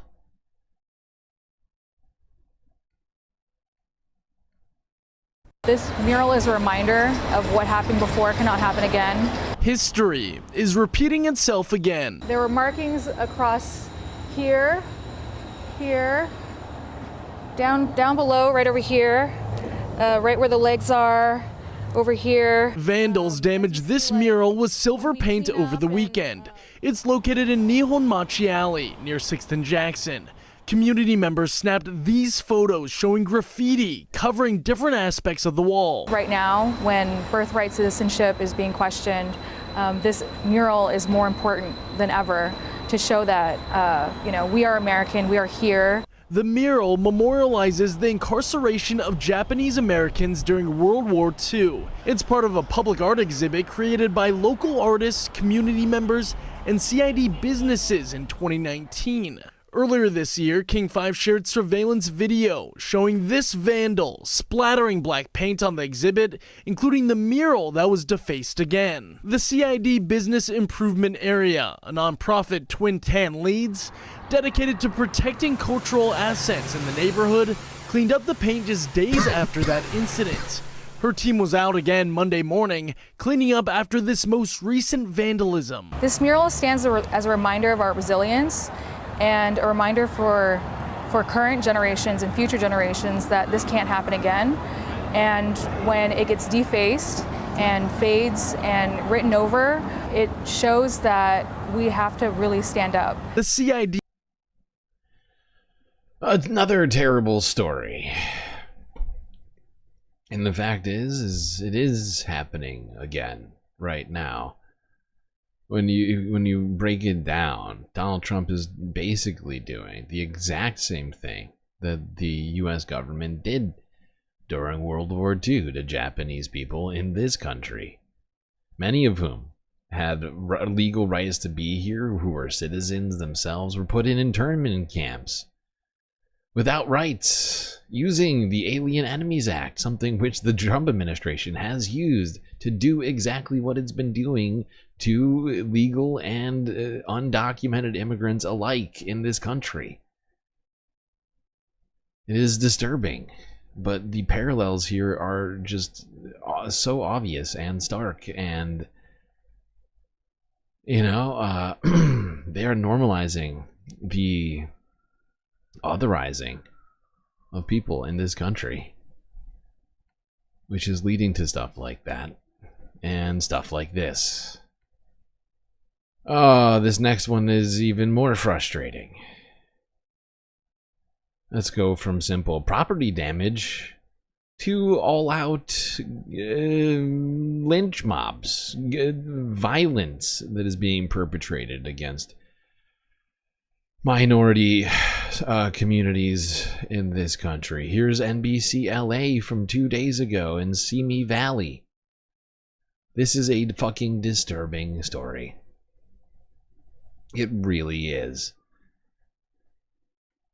One man and his friend were minding their own business when a group of angry white teenagers assaulted them. Illegal. Beaten, chased, and called racial Oh, and by the slurs. way, That's what an 18-year-old. By the way, prepare yourselves for who those teenagers happen to be related to. So I'll take guesses in chat who the young criminals' relatives, what sort of jobs they might have. Beaten, chased, and called racial slurs. That's what an 18-year-old said happened to him while he was hanging out with friends at a shopping center. Good afternoon, everyone. I'm Colleen Williams. And I'm Michael Bradley. This video is getting a lot of attention on social media, especially over the weekend here. Today, he sat down with NBC4 to talk about what he says happened and the steps he has now taken. Our Lolita Lopez spoke with him, joins us live with more. Lolita? Yeah, Colleen and Michael Robinson says he was hanging out with his friends at that shopping center when another group of teenagers, about 7 to 9 of them, came over to them. They were discussing a previous disagreement with someone else, and something that Michael says he was no part of, and he actually didn't even know anyone in that group. Then he says he saw someone from that group punch one of his friends, and then the group, he says, focused on him. They were just yelling at me, just racial slurs. I was fearing for my life, honestly, because I was only getting hit in the back of the head, and I didn't know if I was going to make it out of there. Cell phone video appears to capture the moment. Michael Robinson says a group of more than half a dozen young men attacked him. It happened outside a local theater in Simi Valley late Friday night. And I ended up yelling, like, help me. So somebody helped me, and they backed off a little bit, and so I took the opportunity to run away. 18-year-old Michael says the boys started chasing him again, and he took a chair to separate them from him. And so I put the chair down. They ended up throwing the chair at me. It didn't hit me, but I ran past it, and they chased me again. He says a friend happened to come by in a car and drove him home. I can't get out of my head. Every time I look at him, it just kills me. Michael went home to where he lives with Brittany Martin and her family. She says she returned to the shopping center and saw police were called, but says a report wasn't immediately taken. She says she returned home and reported the incident, an officer coming to their home. And then he questioned Michael, well, why did you leave the scene? He was very dismissive. A spokesperson for the Simi Valley Police Department called the incident disturbing. The department says they are looking into reported racial slurs and videos taken the night of the attack. They say it is unclear how the incident began or if it constitutes a possible hate crime. But Michael and Brittany remain concerned because one of the alleged attackers is...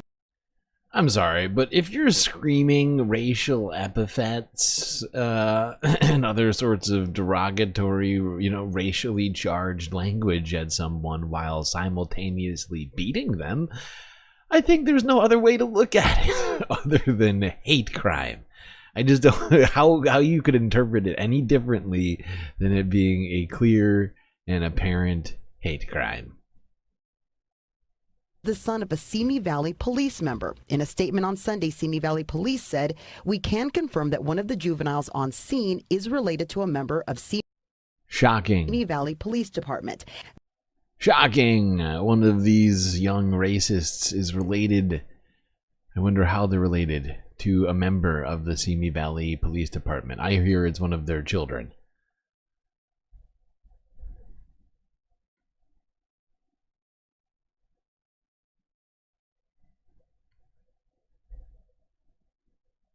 Shocking, the young white man whose parent is a police officer felt entitled to go around, assaulting people. Who could have guessed?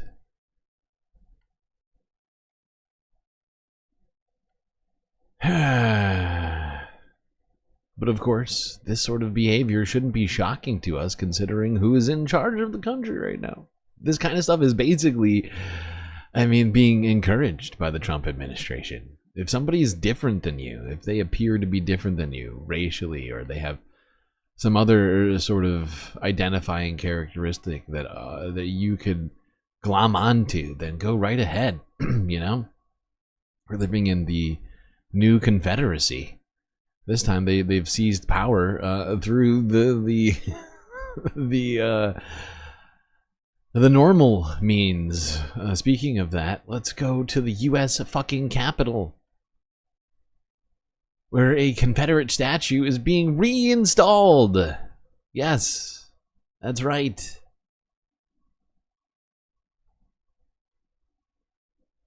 A Confederate statue toppled during the Black Lives Matter protests in 2020 will soon be reinstalled in Washington, D.C. by the Trump administration. The bronze statue depicts Albert Pike, a Confederate general who fought to protect slavery during the Civil War.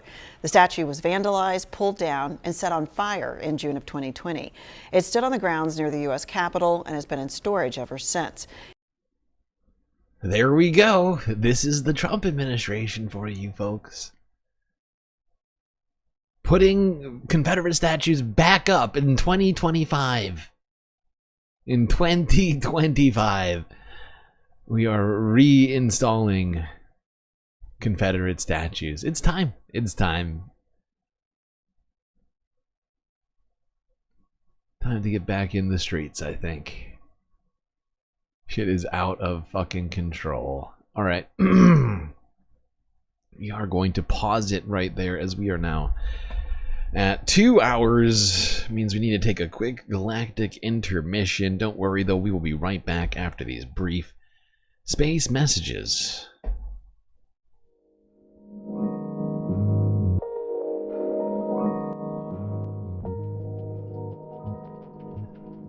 Alright, hope everyone's been enjoying the stream so far. If you haven't already, hit the like button. Don't forget to subscribe.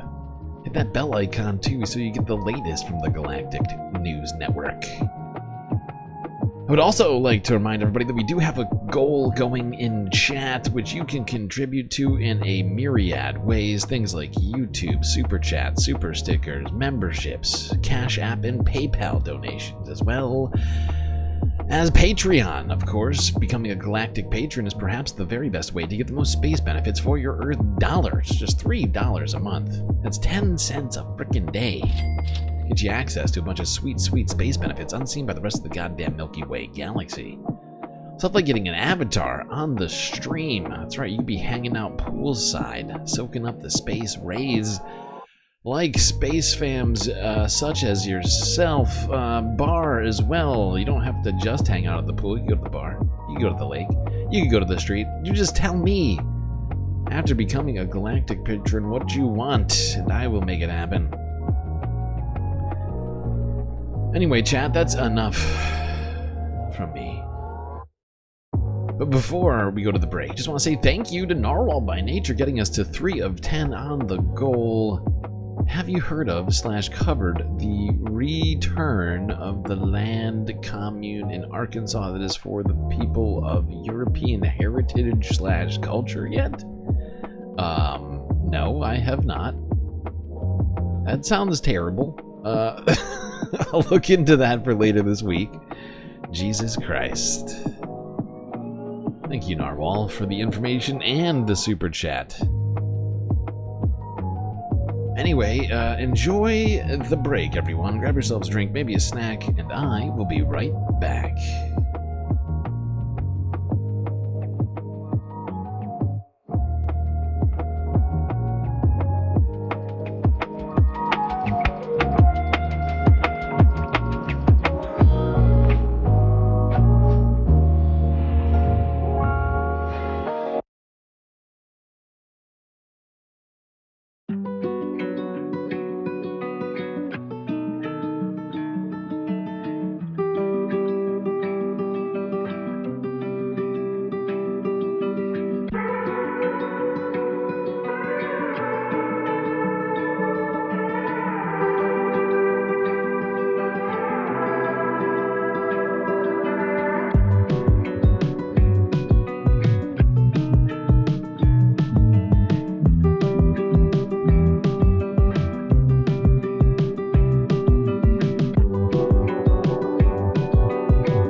All right, everybody. You know what that sound means. It means it's time for us to get back to the stream. So get back in your seat, Space Fams. Otherwise, you're going to miss the beginning of the second half of the Galactic Spacecast.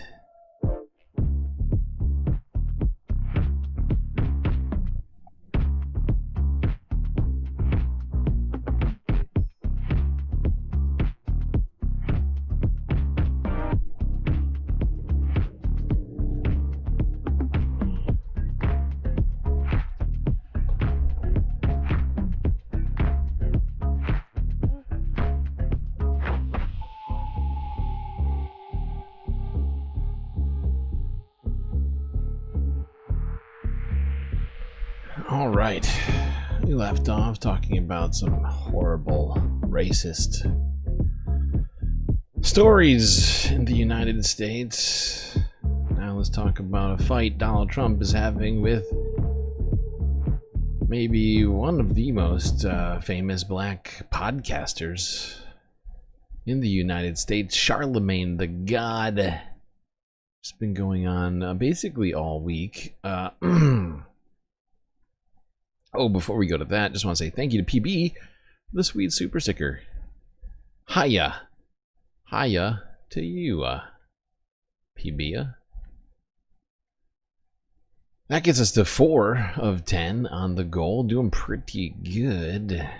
I think that means we're almost halfway there with 2 hours to go.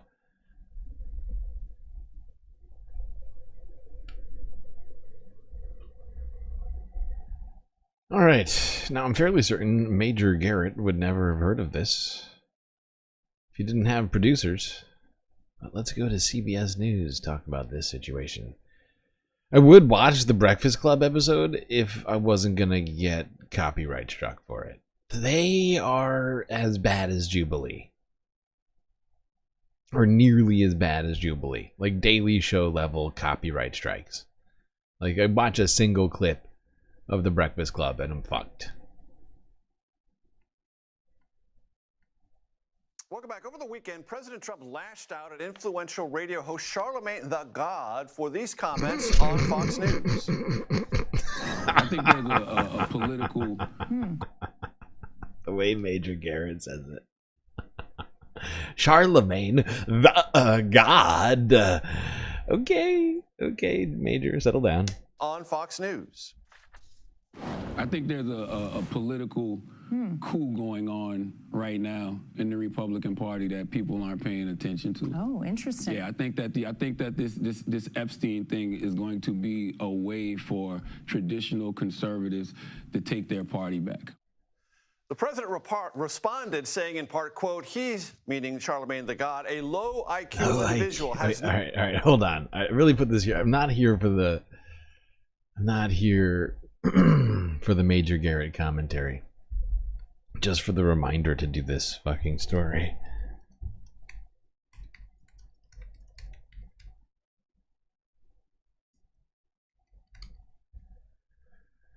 Okay. Let me find this fucking tweet so I can actually do it. Okay, here it is. Here it is. Okay, here we go. I don't know why Donald Trump's tweeting is really, it's out of control. The very wonderful and talented Lara Trump, whose show is a big rating success, put racist sleazebag Charlemagne, quote unquote, the God. Parentheses, why is he allowed to use the word God when describing himself? Can anyone imagine the uproar there would be if I used the nickname? Now, the reception on the Breakfast Club was pretty hilarious. I actually watched it live when Charlemagne and crew were responding to this tweet from Donald Trump. That is genuinely hilarious to me. Racist sleazebag Charlemagne. Char, why are you so racist, you nasty racist guy? He is a low IQ individual, capital L low IQ individual, has no idea what words are coming out of his mouth, and knows nothing about me or what I have done. Just like ending 5 wars. 5? Can anybody name those wars for me? I can't do it. Including a 31-year bloodbath between the Republic. Oh, he solved it. It's over. It's over between Rwanda and Congo. Okay. I ended the 31-year bloodbath between the DRC and Rwanda, where 7 capital S, capital M, 7 million have died. And there was no end in sight. He didn't know that. Or India and Pakistan, or, wiping out Iran's nuclear capabilities, or closing the horrendous open capital B border, or creating the greatest economy where prices and capital I inflation have come way down, and where all caps stupid and all caps corrupt Joe Biden set the record for doing the capital W, capital J worst job as president, all caps, ever. There was like 17 commas in that one sentence. But this dope, Charlemagne, would vote for Sleepy Joe or Kamala. Remember 1 year ago, our capital C country was all caps dead. Now it's the all caps hottest capital C country anywhere in the world. MAGA. MAGA. MAGA. I love this, though. I mean, Donald Trump is accusing Charlemagne of being racist. I mean, talk about, like, the number one tool in the Trump playbook is Darvo, okay? Deny. Accuse, reverse, victim, and defender. And that's exactly the nasty, racist Charlemagne the God. Why can't I be God? He's the guy, he calls himself God, but I have saved this country. It's a great, great country. Ruining Laura Trump's great, great show by suggesting the Republicans are gonna take over the MAGA party. Very nasty, Charlemagne.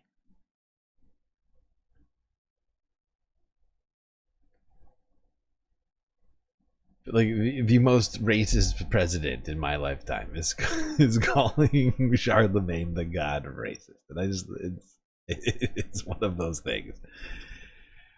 One of those special moments. Just sort of take it all in, you know?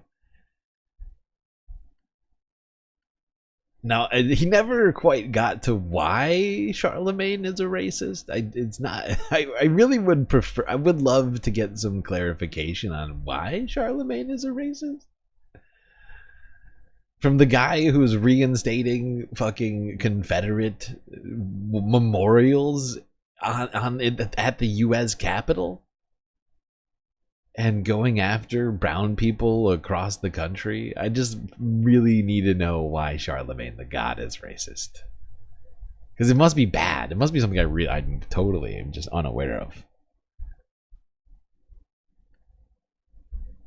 Like turns out like the genocide in Myanmar is actually, you know, that's Charlemagne's been doing it the whole time or something. I don't know. I'm just spitballing here, but it must be really bad.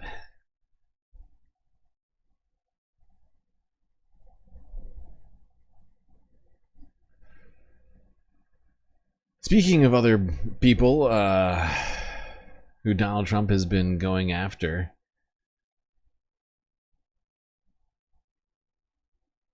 who also happen to be ethnic minorities in this country, or happens to be a ethnic minority in this country. That's right, Zohran Mamdani. Zohran Mamdani. That's right, Zohran Mamdani. Zohran Mamdani. That's what we call him around here. Let's go to the New York City mayoral election. Now, before we go directly to Zohran, some of the stuff that he's been up to lately, I figured we'd go to some of his opponents and what they've been up to. Former governor, now independent mayoral candidate, Andrew Cuomo went on to business TV, CNBC television, earlier. I think it was Saturday.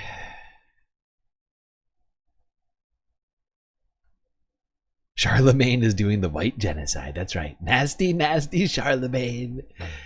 Doing the white genocide in South Africa. That's what the Afrikaners, they told me. They say we're running away from Charlemagne. In between doing all of those shows, Charlemagne funding and first-handed atrocities being committed by Charlemagne. I wonder what you make of the Democratic Party and their reaction, semi-embrace of him, of Mamdani. They say he tapped into a lot of... Oh my God, Sarah Eisen here to have a personal freak out over Zohran Mamdani with Andrew Cuomo here for it. What's up with these she's upset over the semi-embrace. She's like, and it's not in the way that you may be thinking. She is upset that anyone has embraced him. She's like, how is it that anyone in the Democratic Party has embraced Zohran Mamdani after winning in the Democratic primary in New York? It doesn't make any sense. Real issues that people have with grocery affordability and housing availability, and they have not denounced him.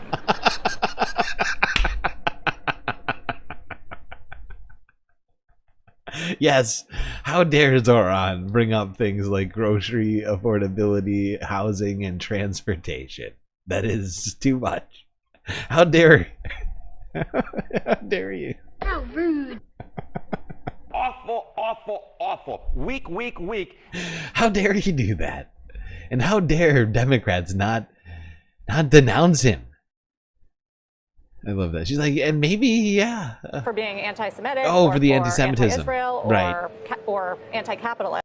Right. Oh, or for the anti-capitalist stuff. Why doesn't the Democratic Party denounce him? Yeah. Well, Sarah, you know what? First of all, I don't think there's a they right now, right? You have a schism within the Democratic Party. A schism. Which has been growing for years. And you have a socialist, if you will, contingent within the Democratic Party. I will. And you've seen it growing over the past 5, 6, 7, 8 years. Sure. And then you have what would be more traditional mainstream Democrats, if you will. And you see the ambivalence playing out here. Normally, the Democratic nominee, the entire Democratic Party would endorse the Democratic nominee. That's not happening here. Because in this topsy-turvy world, I feel like Sarah was asking a different question.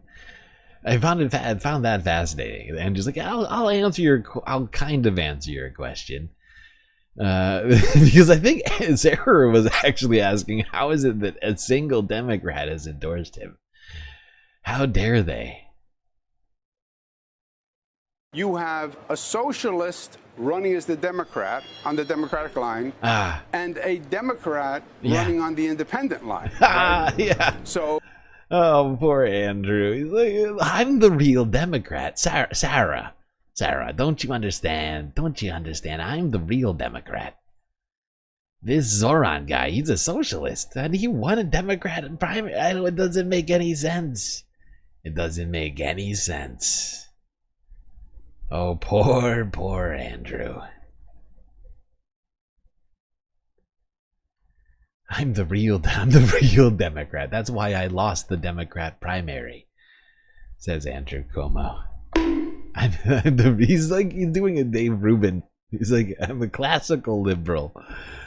I'm a classic Democrat. And people, they don't understand that for some reason, Sarah.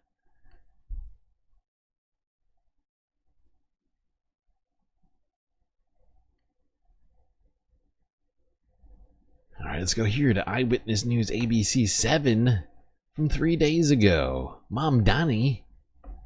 Zohran Mamdani touts progressive wins, while Eric Adams continues to emphasize his support for police. Tried and true strategy. Turning now to the race for New York City mayor, a celebration was held this weekend for Zohran Mamdani's Democratic primary win in the race. The Working Families Party held a get-together in downtown Brooklyn. The celebration highlighted the victories of all of the progressive candidates backed by the party. One of those candidates is Attorney General Letitia James. Mamdani expressed his gratitude to the group. It was the WFP that came together at the end of May, ranked our campaign #1, and gave us the momentum we needed to sustain that grassroots energy to get across the finish line. Mamdani says progressive victories like his have given millions of people hope and a voice. As for Mayor Adams, he was at a different event yesterday where he spoke about public safety.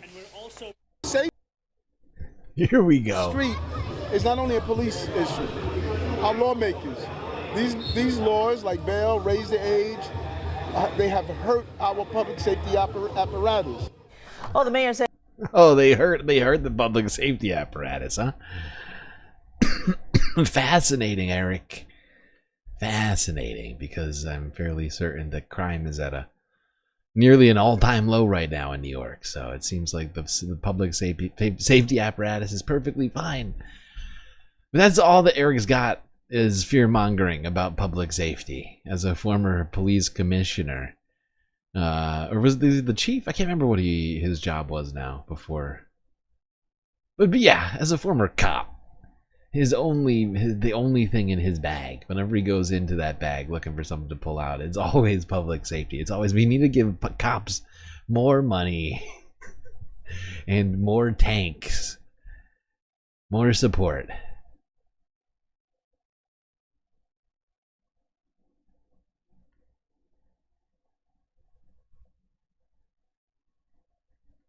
All right, let's go back to seeing what. Now, of course, we watched part of that Working Families Party get together with Zohran over the weekend. I think on Sunday Fun Day, perhaps. So we're not going to watch more of that. Let's go now here. This is Zohran Mamdani's YouTube channel, where he's fighting for working families with Massachusetts Senator Elizabeth Warren. Nobody disagrees with that, Senator, but raising taxes in order to do it? Good. Oh dear, are you worried that billionaires are going to go hungry? I watched this race, read all the stories about Cuomo going in and bending the knee to the billionaires, right? Adams going in, bending the knee to the billionaires. And nothing about you bending the knee to the billionaires. And I thought, billionaires aren't going to like that. My view is we're running out of time here. It is time to get universal child care. It's why I wanted to come here, to be with you. You inspire me. When you tell the people of New York City, we can do better, we can make this a more affordable city, and when you make child care a key part of that, I'm in all the way. So how come you won? You know, we showed that organized people beats organized money. But you know, let me ask you a question, because you've been at the forefront of this fight for childcare for a long time. People have told you for years that this kind of a vision is unrealistic.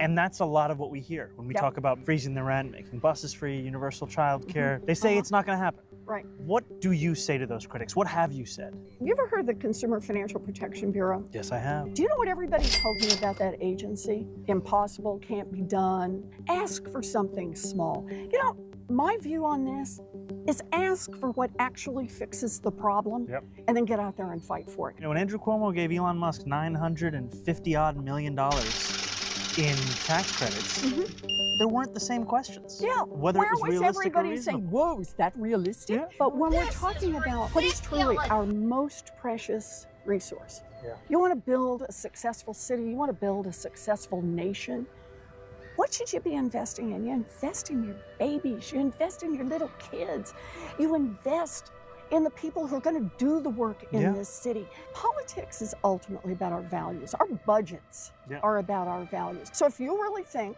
all we're supposed to be doing is helping the billionaires have a little smoother path through life, then fine, vote for Cuomo.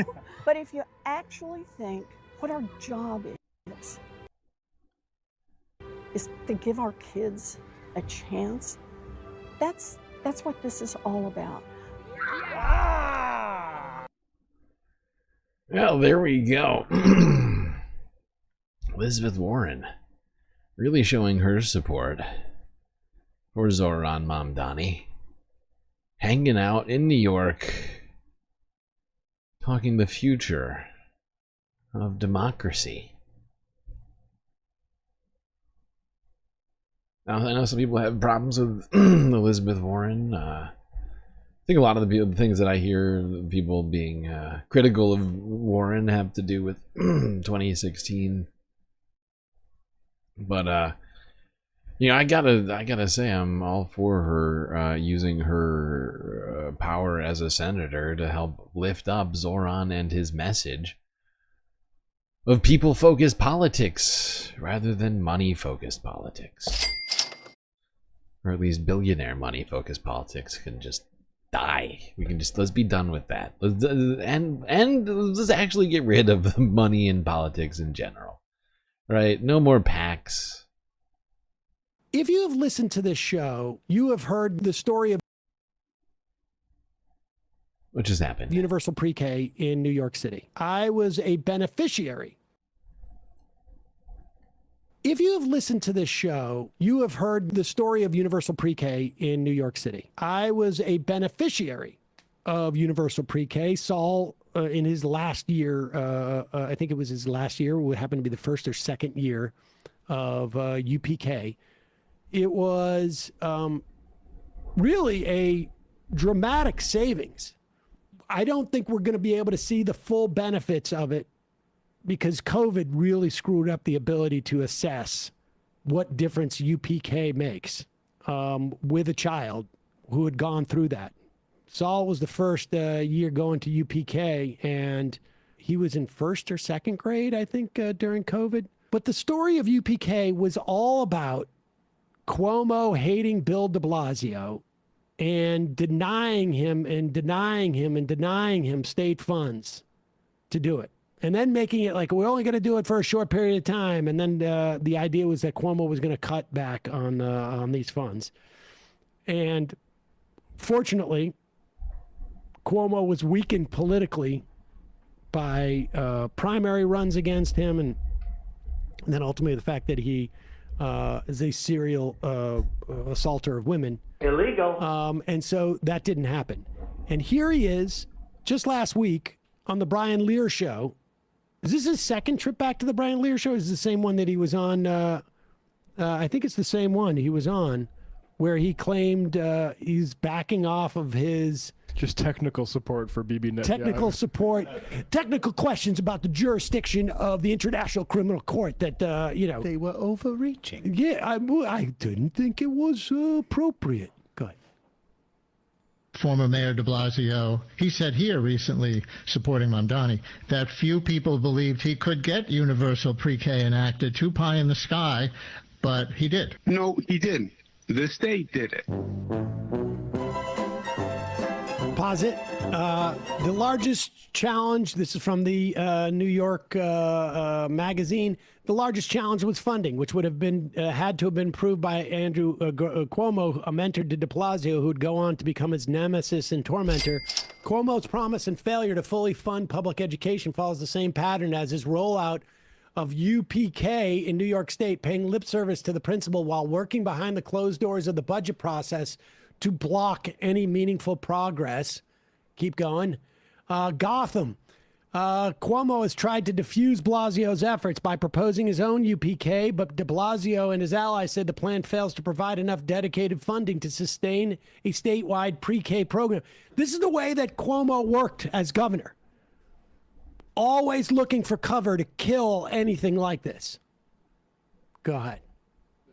Oh, that's it. Yeah, I mean, such a blatant lie by Cuomo. That was me.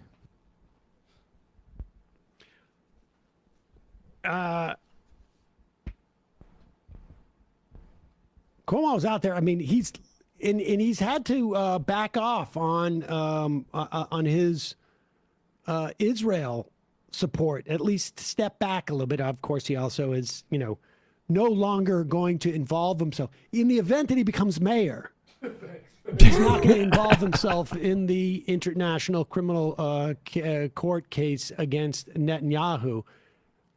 Unclear what he's doing right now. Maybe on Saturday and Sunday I could do it. I mean, Yeah. He'll be a weekend ICJ warrior. Here is Elizabeth Warren. Again, she seems to be, she's been out there quite a bit lately, both in supporting Mamdani, but also in trying to pressure the Trump administration. I think, you know, because the economy's out there, she knows how to she knows how to deal with these business press people. She was on this is some childcare event they had. And is this CNBC as well, or no? Like a local. Oh, a local NBC affiliate.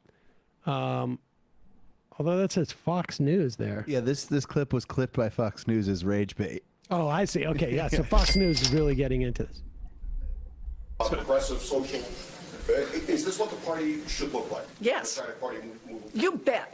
The Democratic Party needs to stand up and be clear. We are the party that fights for affordability for working families. That means child care. That means housing. It means health care. It means making this country work better for the working people who make this country work. All right, last question. I get a little excited about this. Okay. All right. So that question was, should democratic socialism be what the party looks like? Am I supposed to be enraged already? Understand what's going on right now is there is a fight within the Democratic Party. You've got Bernie out there on the anti-oligarchy tour. I think this week he's in another state. AOC is out there. Mamdani's win, if it happens, and certainly his win in the Democratic primary, has become sort of the hook for this story. And it is pushback against like the abundance crowd and, you know, the Buttigiegs and the Shapiro. The Buttigiegs. Yes, indeed. By the way, I just want to say, I just noticed somebody donate over on PayPal. It's going to get us 2 more super chats added, so that gets us to 2, 4, 6. You're now at 6 of 10. Thank you. You know who you are. Generosity over there on PayPal, much appreciated. Very nice. Only 4 away, people, from not only a confetti party, but ensuring that we get all the sweet galactic content we so deserve today. I got it started early just for that fact, hoping that we would be able to get through all this content. I got a ton of stuff. It's already been a very busy week. A lot of stuff to talk about. A lot of big news.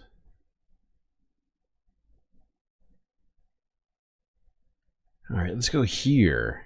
This was posted right before the stream started by Zohran Mamdani to his YouTube channel. Zohran Mamdani.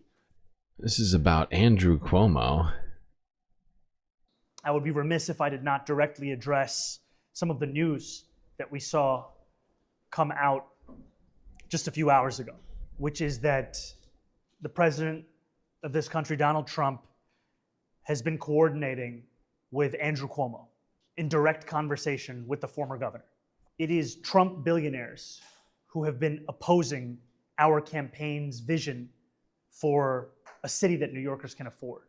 It is Donald Trump himself who has been directly conspiring with candidates who have decided to give up the people that they are supposed to protect in lieu of securing power through the assistance of that same administration in Washington, D.C. This should be a race about addressing the questions of who will make the city affordable, who will ensure that each and every New Yorker is safe? Who will bring our city forward? Not an audition for the best jester for Donald Trump and his billionaire supporters. Okay, I'm going to read this. This is from Newsweek. Democratic mayoral primary winner and New York State Assemblyman Zohran Mamdani reacted to a report from the New York Times on Wednesday that President Donald Trump is weighing the possibility of getting involved in the New York City mayoral race. The possibility of Trump intervening in New York City's closely watched mayoral race has injected a new level of uncertainty into an already tumultuous contest. With Mamdani, a Democratic socialist, securing the Democratic nomination, his progressive platform has become a lightning rod for national and local political forces. The added element of Trump, a polarizing figure in New York, considering involvement, could reshape alliances, influence voter turnout, and have implications for the broader 2026 midterm cycle. What to know? According to Times report citing 8 people briefed on discussions, the president has privately considered if he should get involved with the goal of blocking Mamdani from securing a win. Trump has spoken to pollster Mark Penn and former New York City Council President Andrew Stein about polling that shows New York Governor Andrew Cuomo being Mamdani's strongest competitor in the race. Cuomo and Trump have directly spoken as well, according to the outlet, citing 3 people.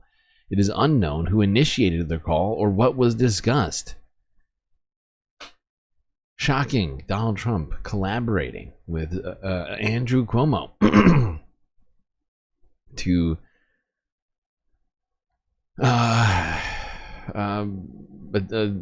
attempt to stop Zohran Mamdani from winning in New York, a place that Donald Trump doesn't even spend time in anymore.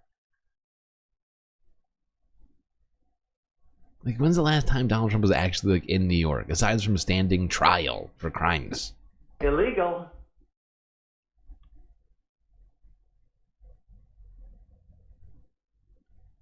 Okay, let's talk Democrats and what else they've been up to in Texas this week.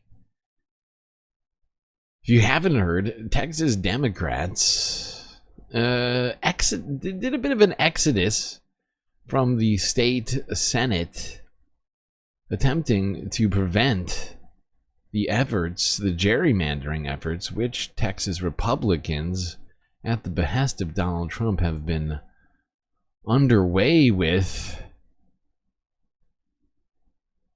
And a lot has happened with this in the last couple of days.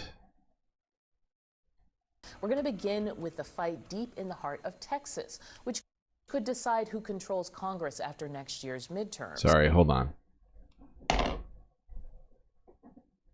Chrome is loading super freaking slow, so I gotta like give it a second to load. It feels We're going like. to begin with the fight deep in the heart of Texas, which could decide who controls Congress after next year's midterms. It has nationwide consequences, and it's getting even more urgent as state Democratic lawmakers have now fled the state entirely. They bolted to Illinois, Boston, New York on Sunday. It was a last-ditch effort to delay voting. Honestly, I haven't been a big fan of things that the Democrats have been doing or lack thereof, but this is at least a tangible effort. I'll give them that much. New York on Sunday, it was a last-ditch effort to delay. Okay, why is this acting so Congressional map freaking ordered dumb? by President Trump in Texas, and it would give Republicans another 5 Oh my God, Chrome is seats so in bad. next year's midterm elections. Jesus Christ. We did not make the decision to come here today. We did not make a decision lightly. But we come here today. Sorry, everyone. I gotta check. I gotta see if I can use this other browser again, because this is not working for me. This is not cool.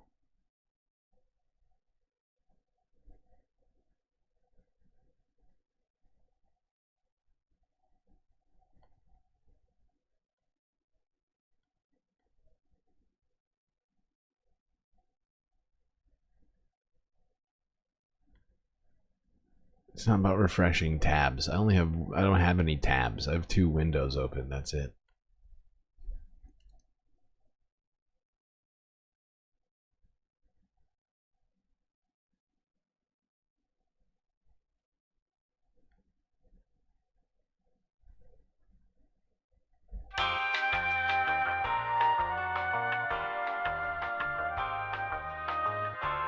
I don't usually use Chrome. That's part of the problem. But my other browser is also giving me technical issues, and I need to use 2 browsers simultaneously so I can be signed into 2 different accounts and not have them be affected. That's causing me some problems.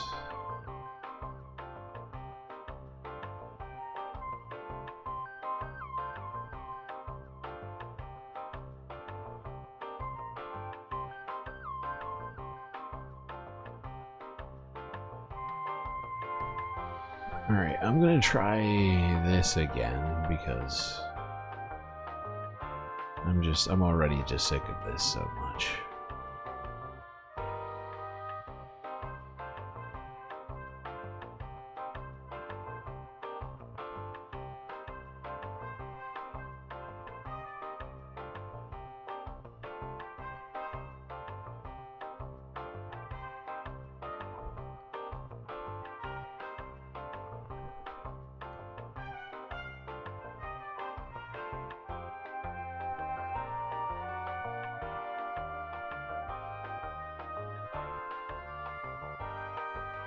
Alright, let's hope this works. I have a strong feeling I might have problems with it, but I'm going to try and make it work.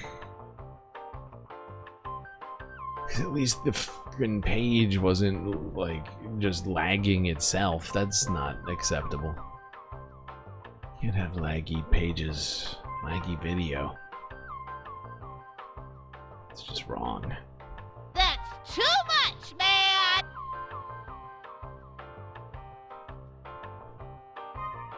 All right, to Texas Democrats and what they've been up to.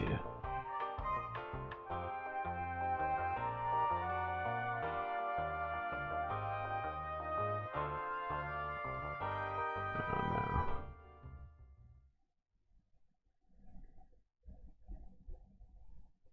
Today with absolute moral clarity that this is absolutely the right thing to do to protect the people of the state of Texas.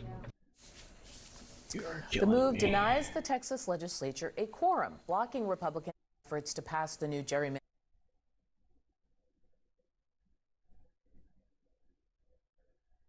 Sorry, everyone. Unintentional. You have to listen to this again. CNN, 2 days ago. Texas Democrats leave the state to prevent vote on GOP drawn congressional map. Let's not forget that this map is incredibly racist, since going to disenfranchise black and brown voters in the state of Texas.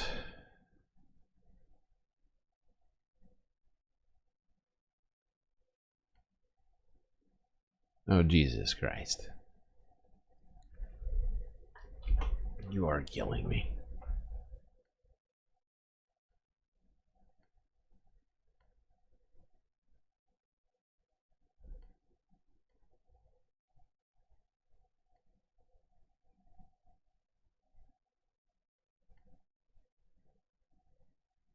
And it's frozen.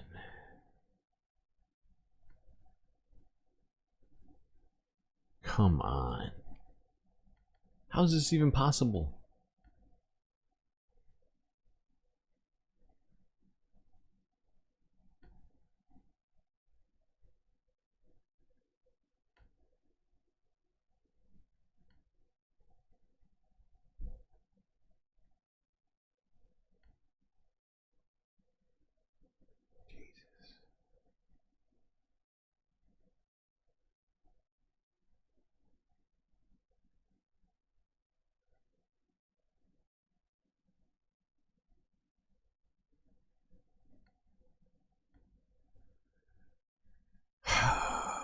I don't know what to do. I don't know what to do about that.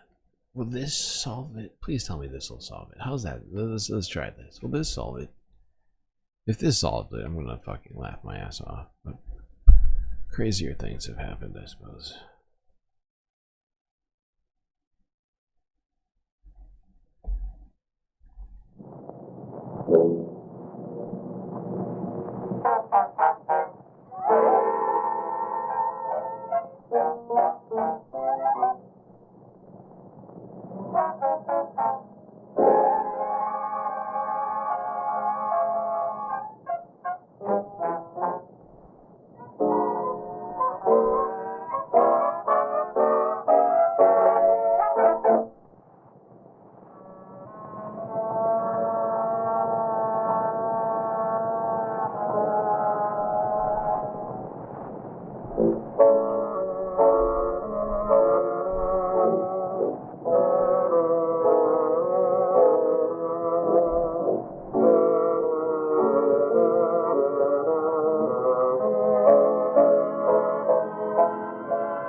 Who controls Congress after next year's midterms. It has nationwide consequences, and it's getting even more urgent as state Democratic lawmakers have now fled the state entirely.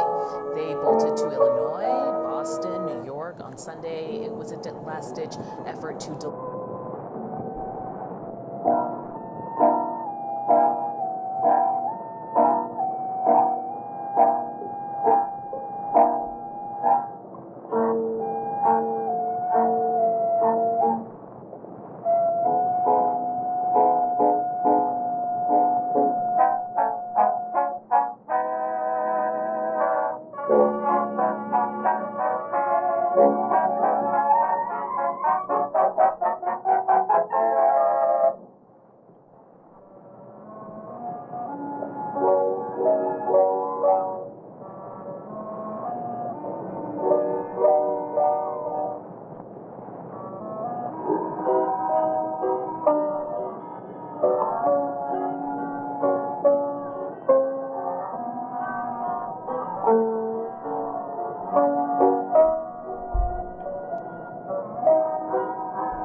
Okay, I'm down to my last option right now. Well, I guess I could literally download a different browser. But that would be going pretty far, I feel like. So I'm just going to try and run all these on 2 browsers, different sessions. Hopefully this doesn't conflict with... I don't know. I don't know what's going to happen. But I've come up with a solution. Hopefully it works. Fingers crossed, everyone.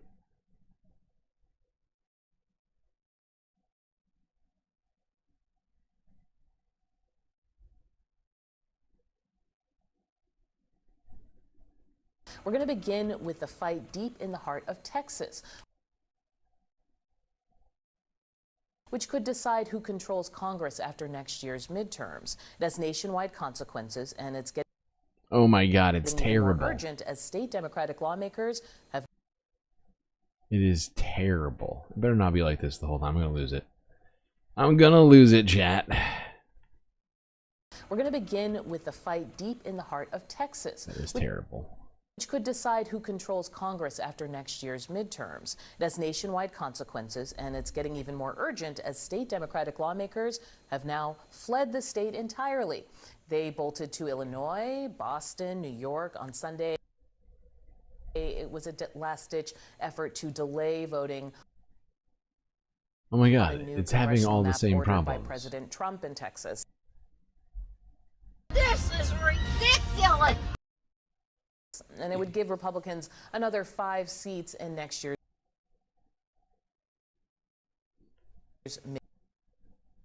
Why? Why? Why is this happening right now? I don't understand.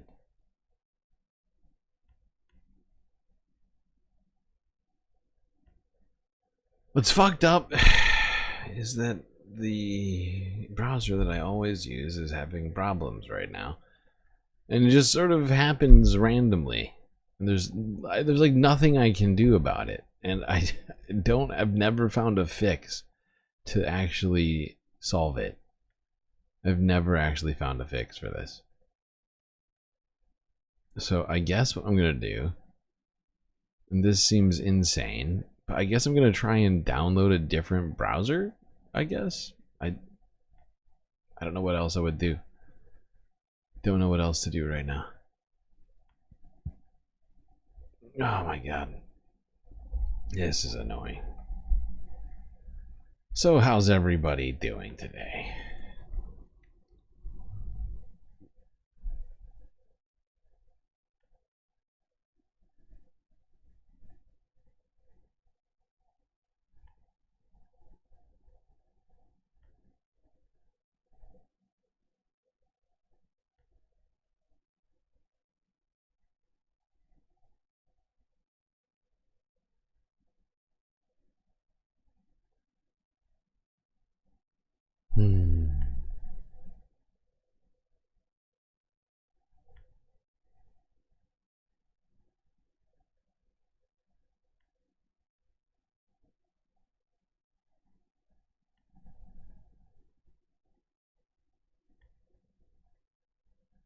This is annoying at all.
fight deep in the heart of Texas, which could decide who controls Congress after next year's midterms. It has nationwide consequences, and it's getting even more urgent as state Democratic lawmakers have now fled the state entirely.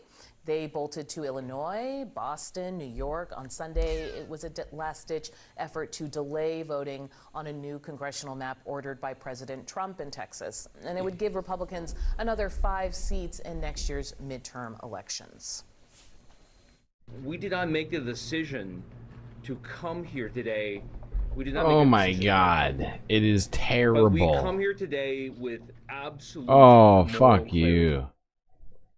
Fuck you. It was working perfectly for just a moment, and then garbage. I don't know. I don't have a solution for this. I should have a solution for this, but I don't have a fucking solution for this. Oh my God. This is making me so upset. I was so ready to go today.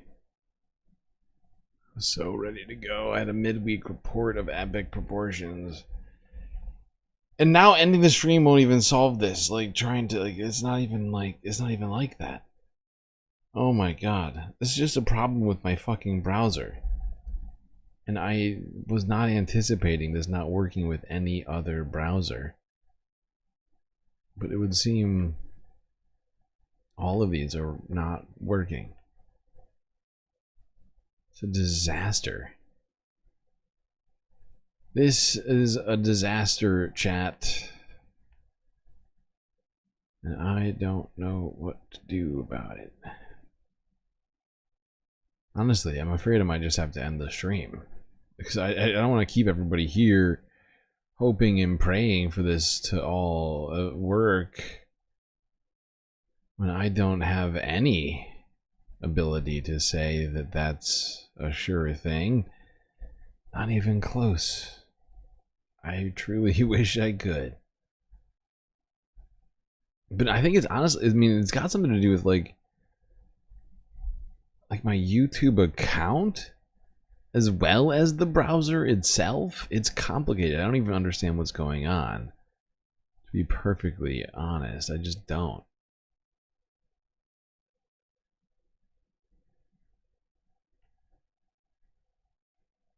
And we can't have a stream without video. And we don't have video.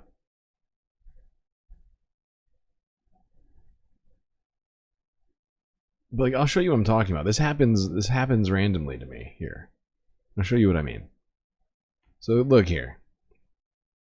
You know how usually when you go on to your whatever browser you have, this is my main page right now, the one that I use for watching videos that I have YouTube Premium on.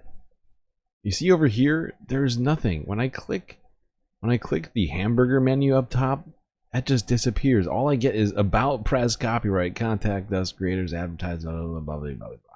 It's just a bunch of links that pop up. That's all that shows up. I can't see my playlists. I can't see my subscriptions. I can't see my, I can't see anything. So this happens, and then it starts also simultaneously having problems with playback. So annoying.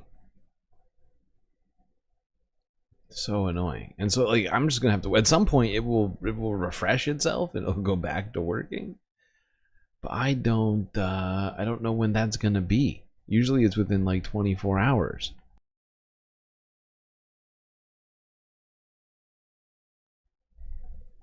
But I had an entire stream plan for today. I guess I'll have to just try again tomorrow, but this really sucks.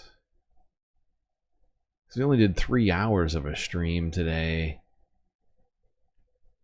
We honestly made some serious progress on that goal. Everything feels wrong. This all feels wrong. I just genuinely don't have a solution to this.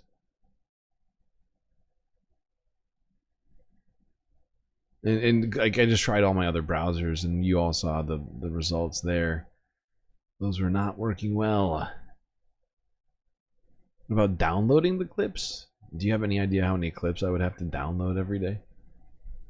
What do you mean by download? You can't just click a clip and download it. I would have to, at least from my understanding, I would have to record each and every clip.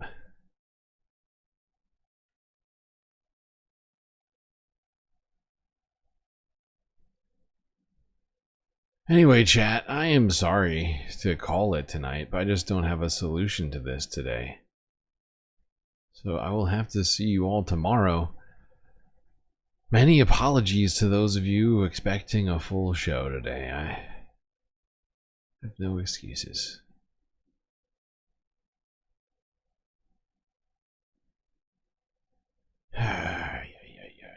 I'll do an after stream, don't worry. But damn. This sucks.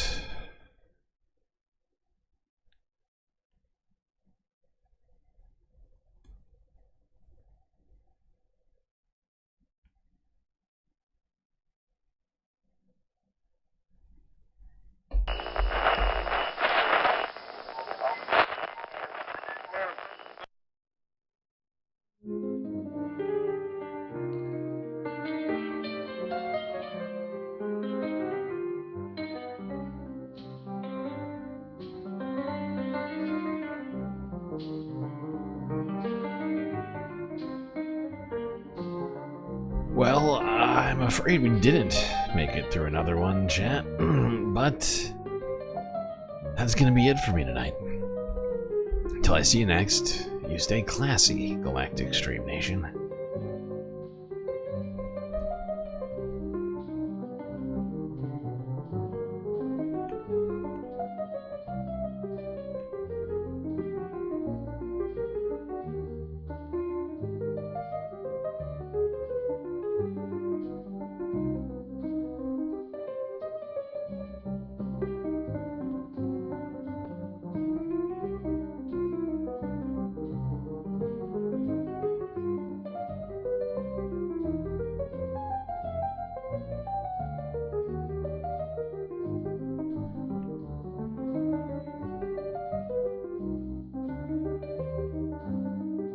Vincent Morales, Donald James.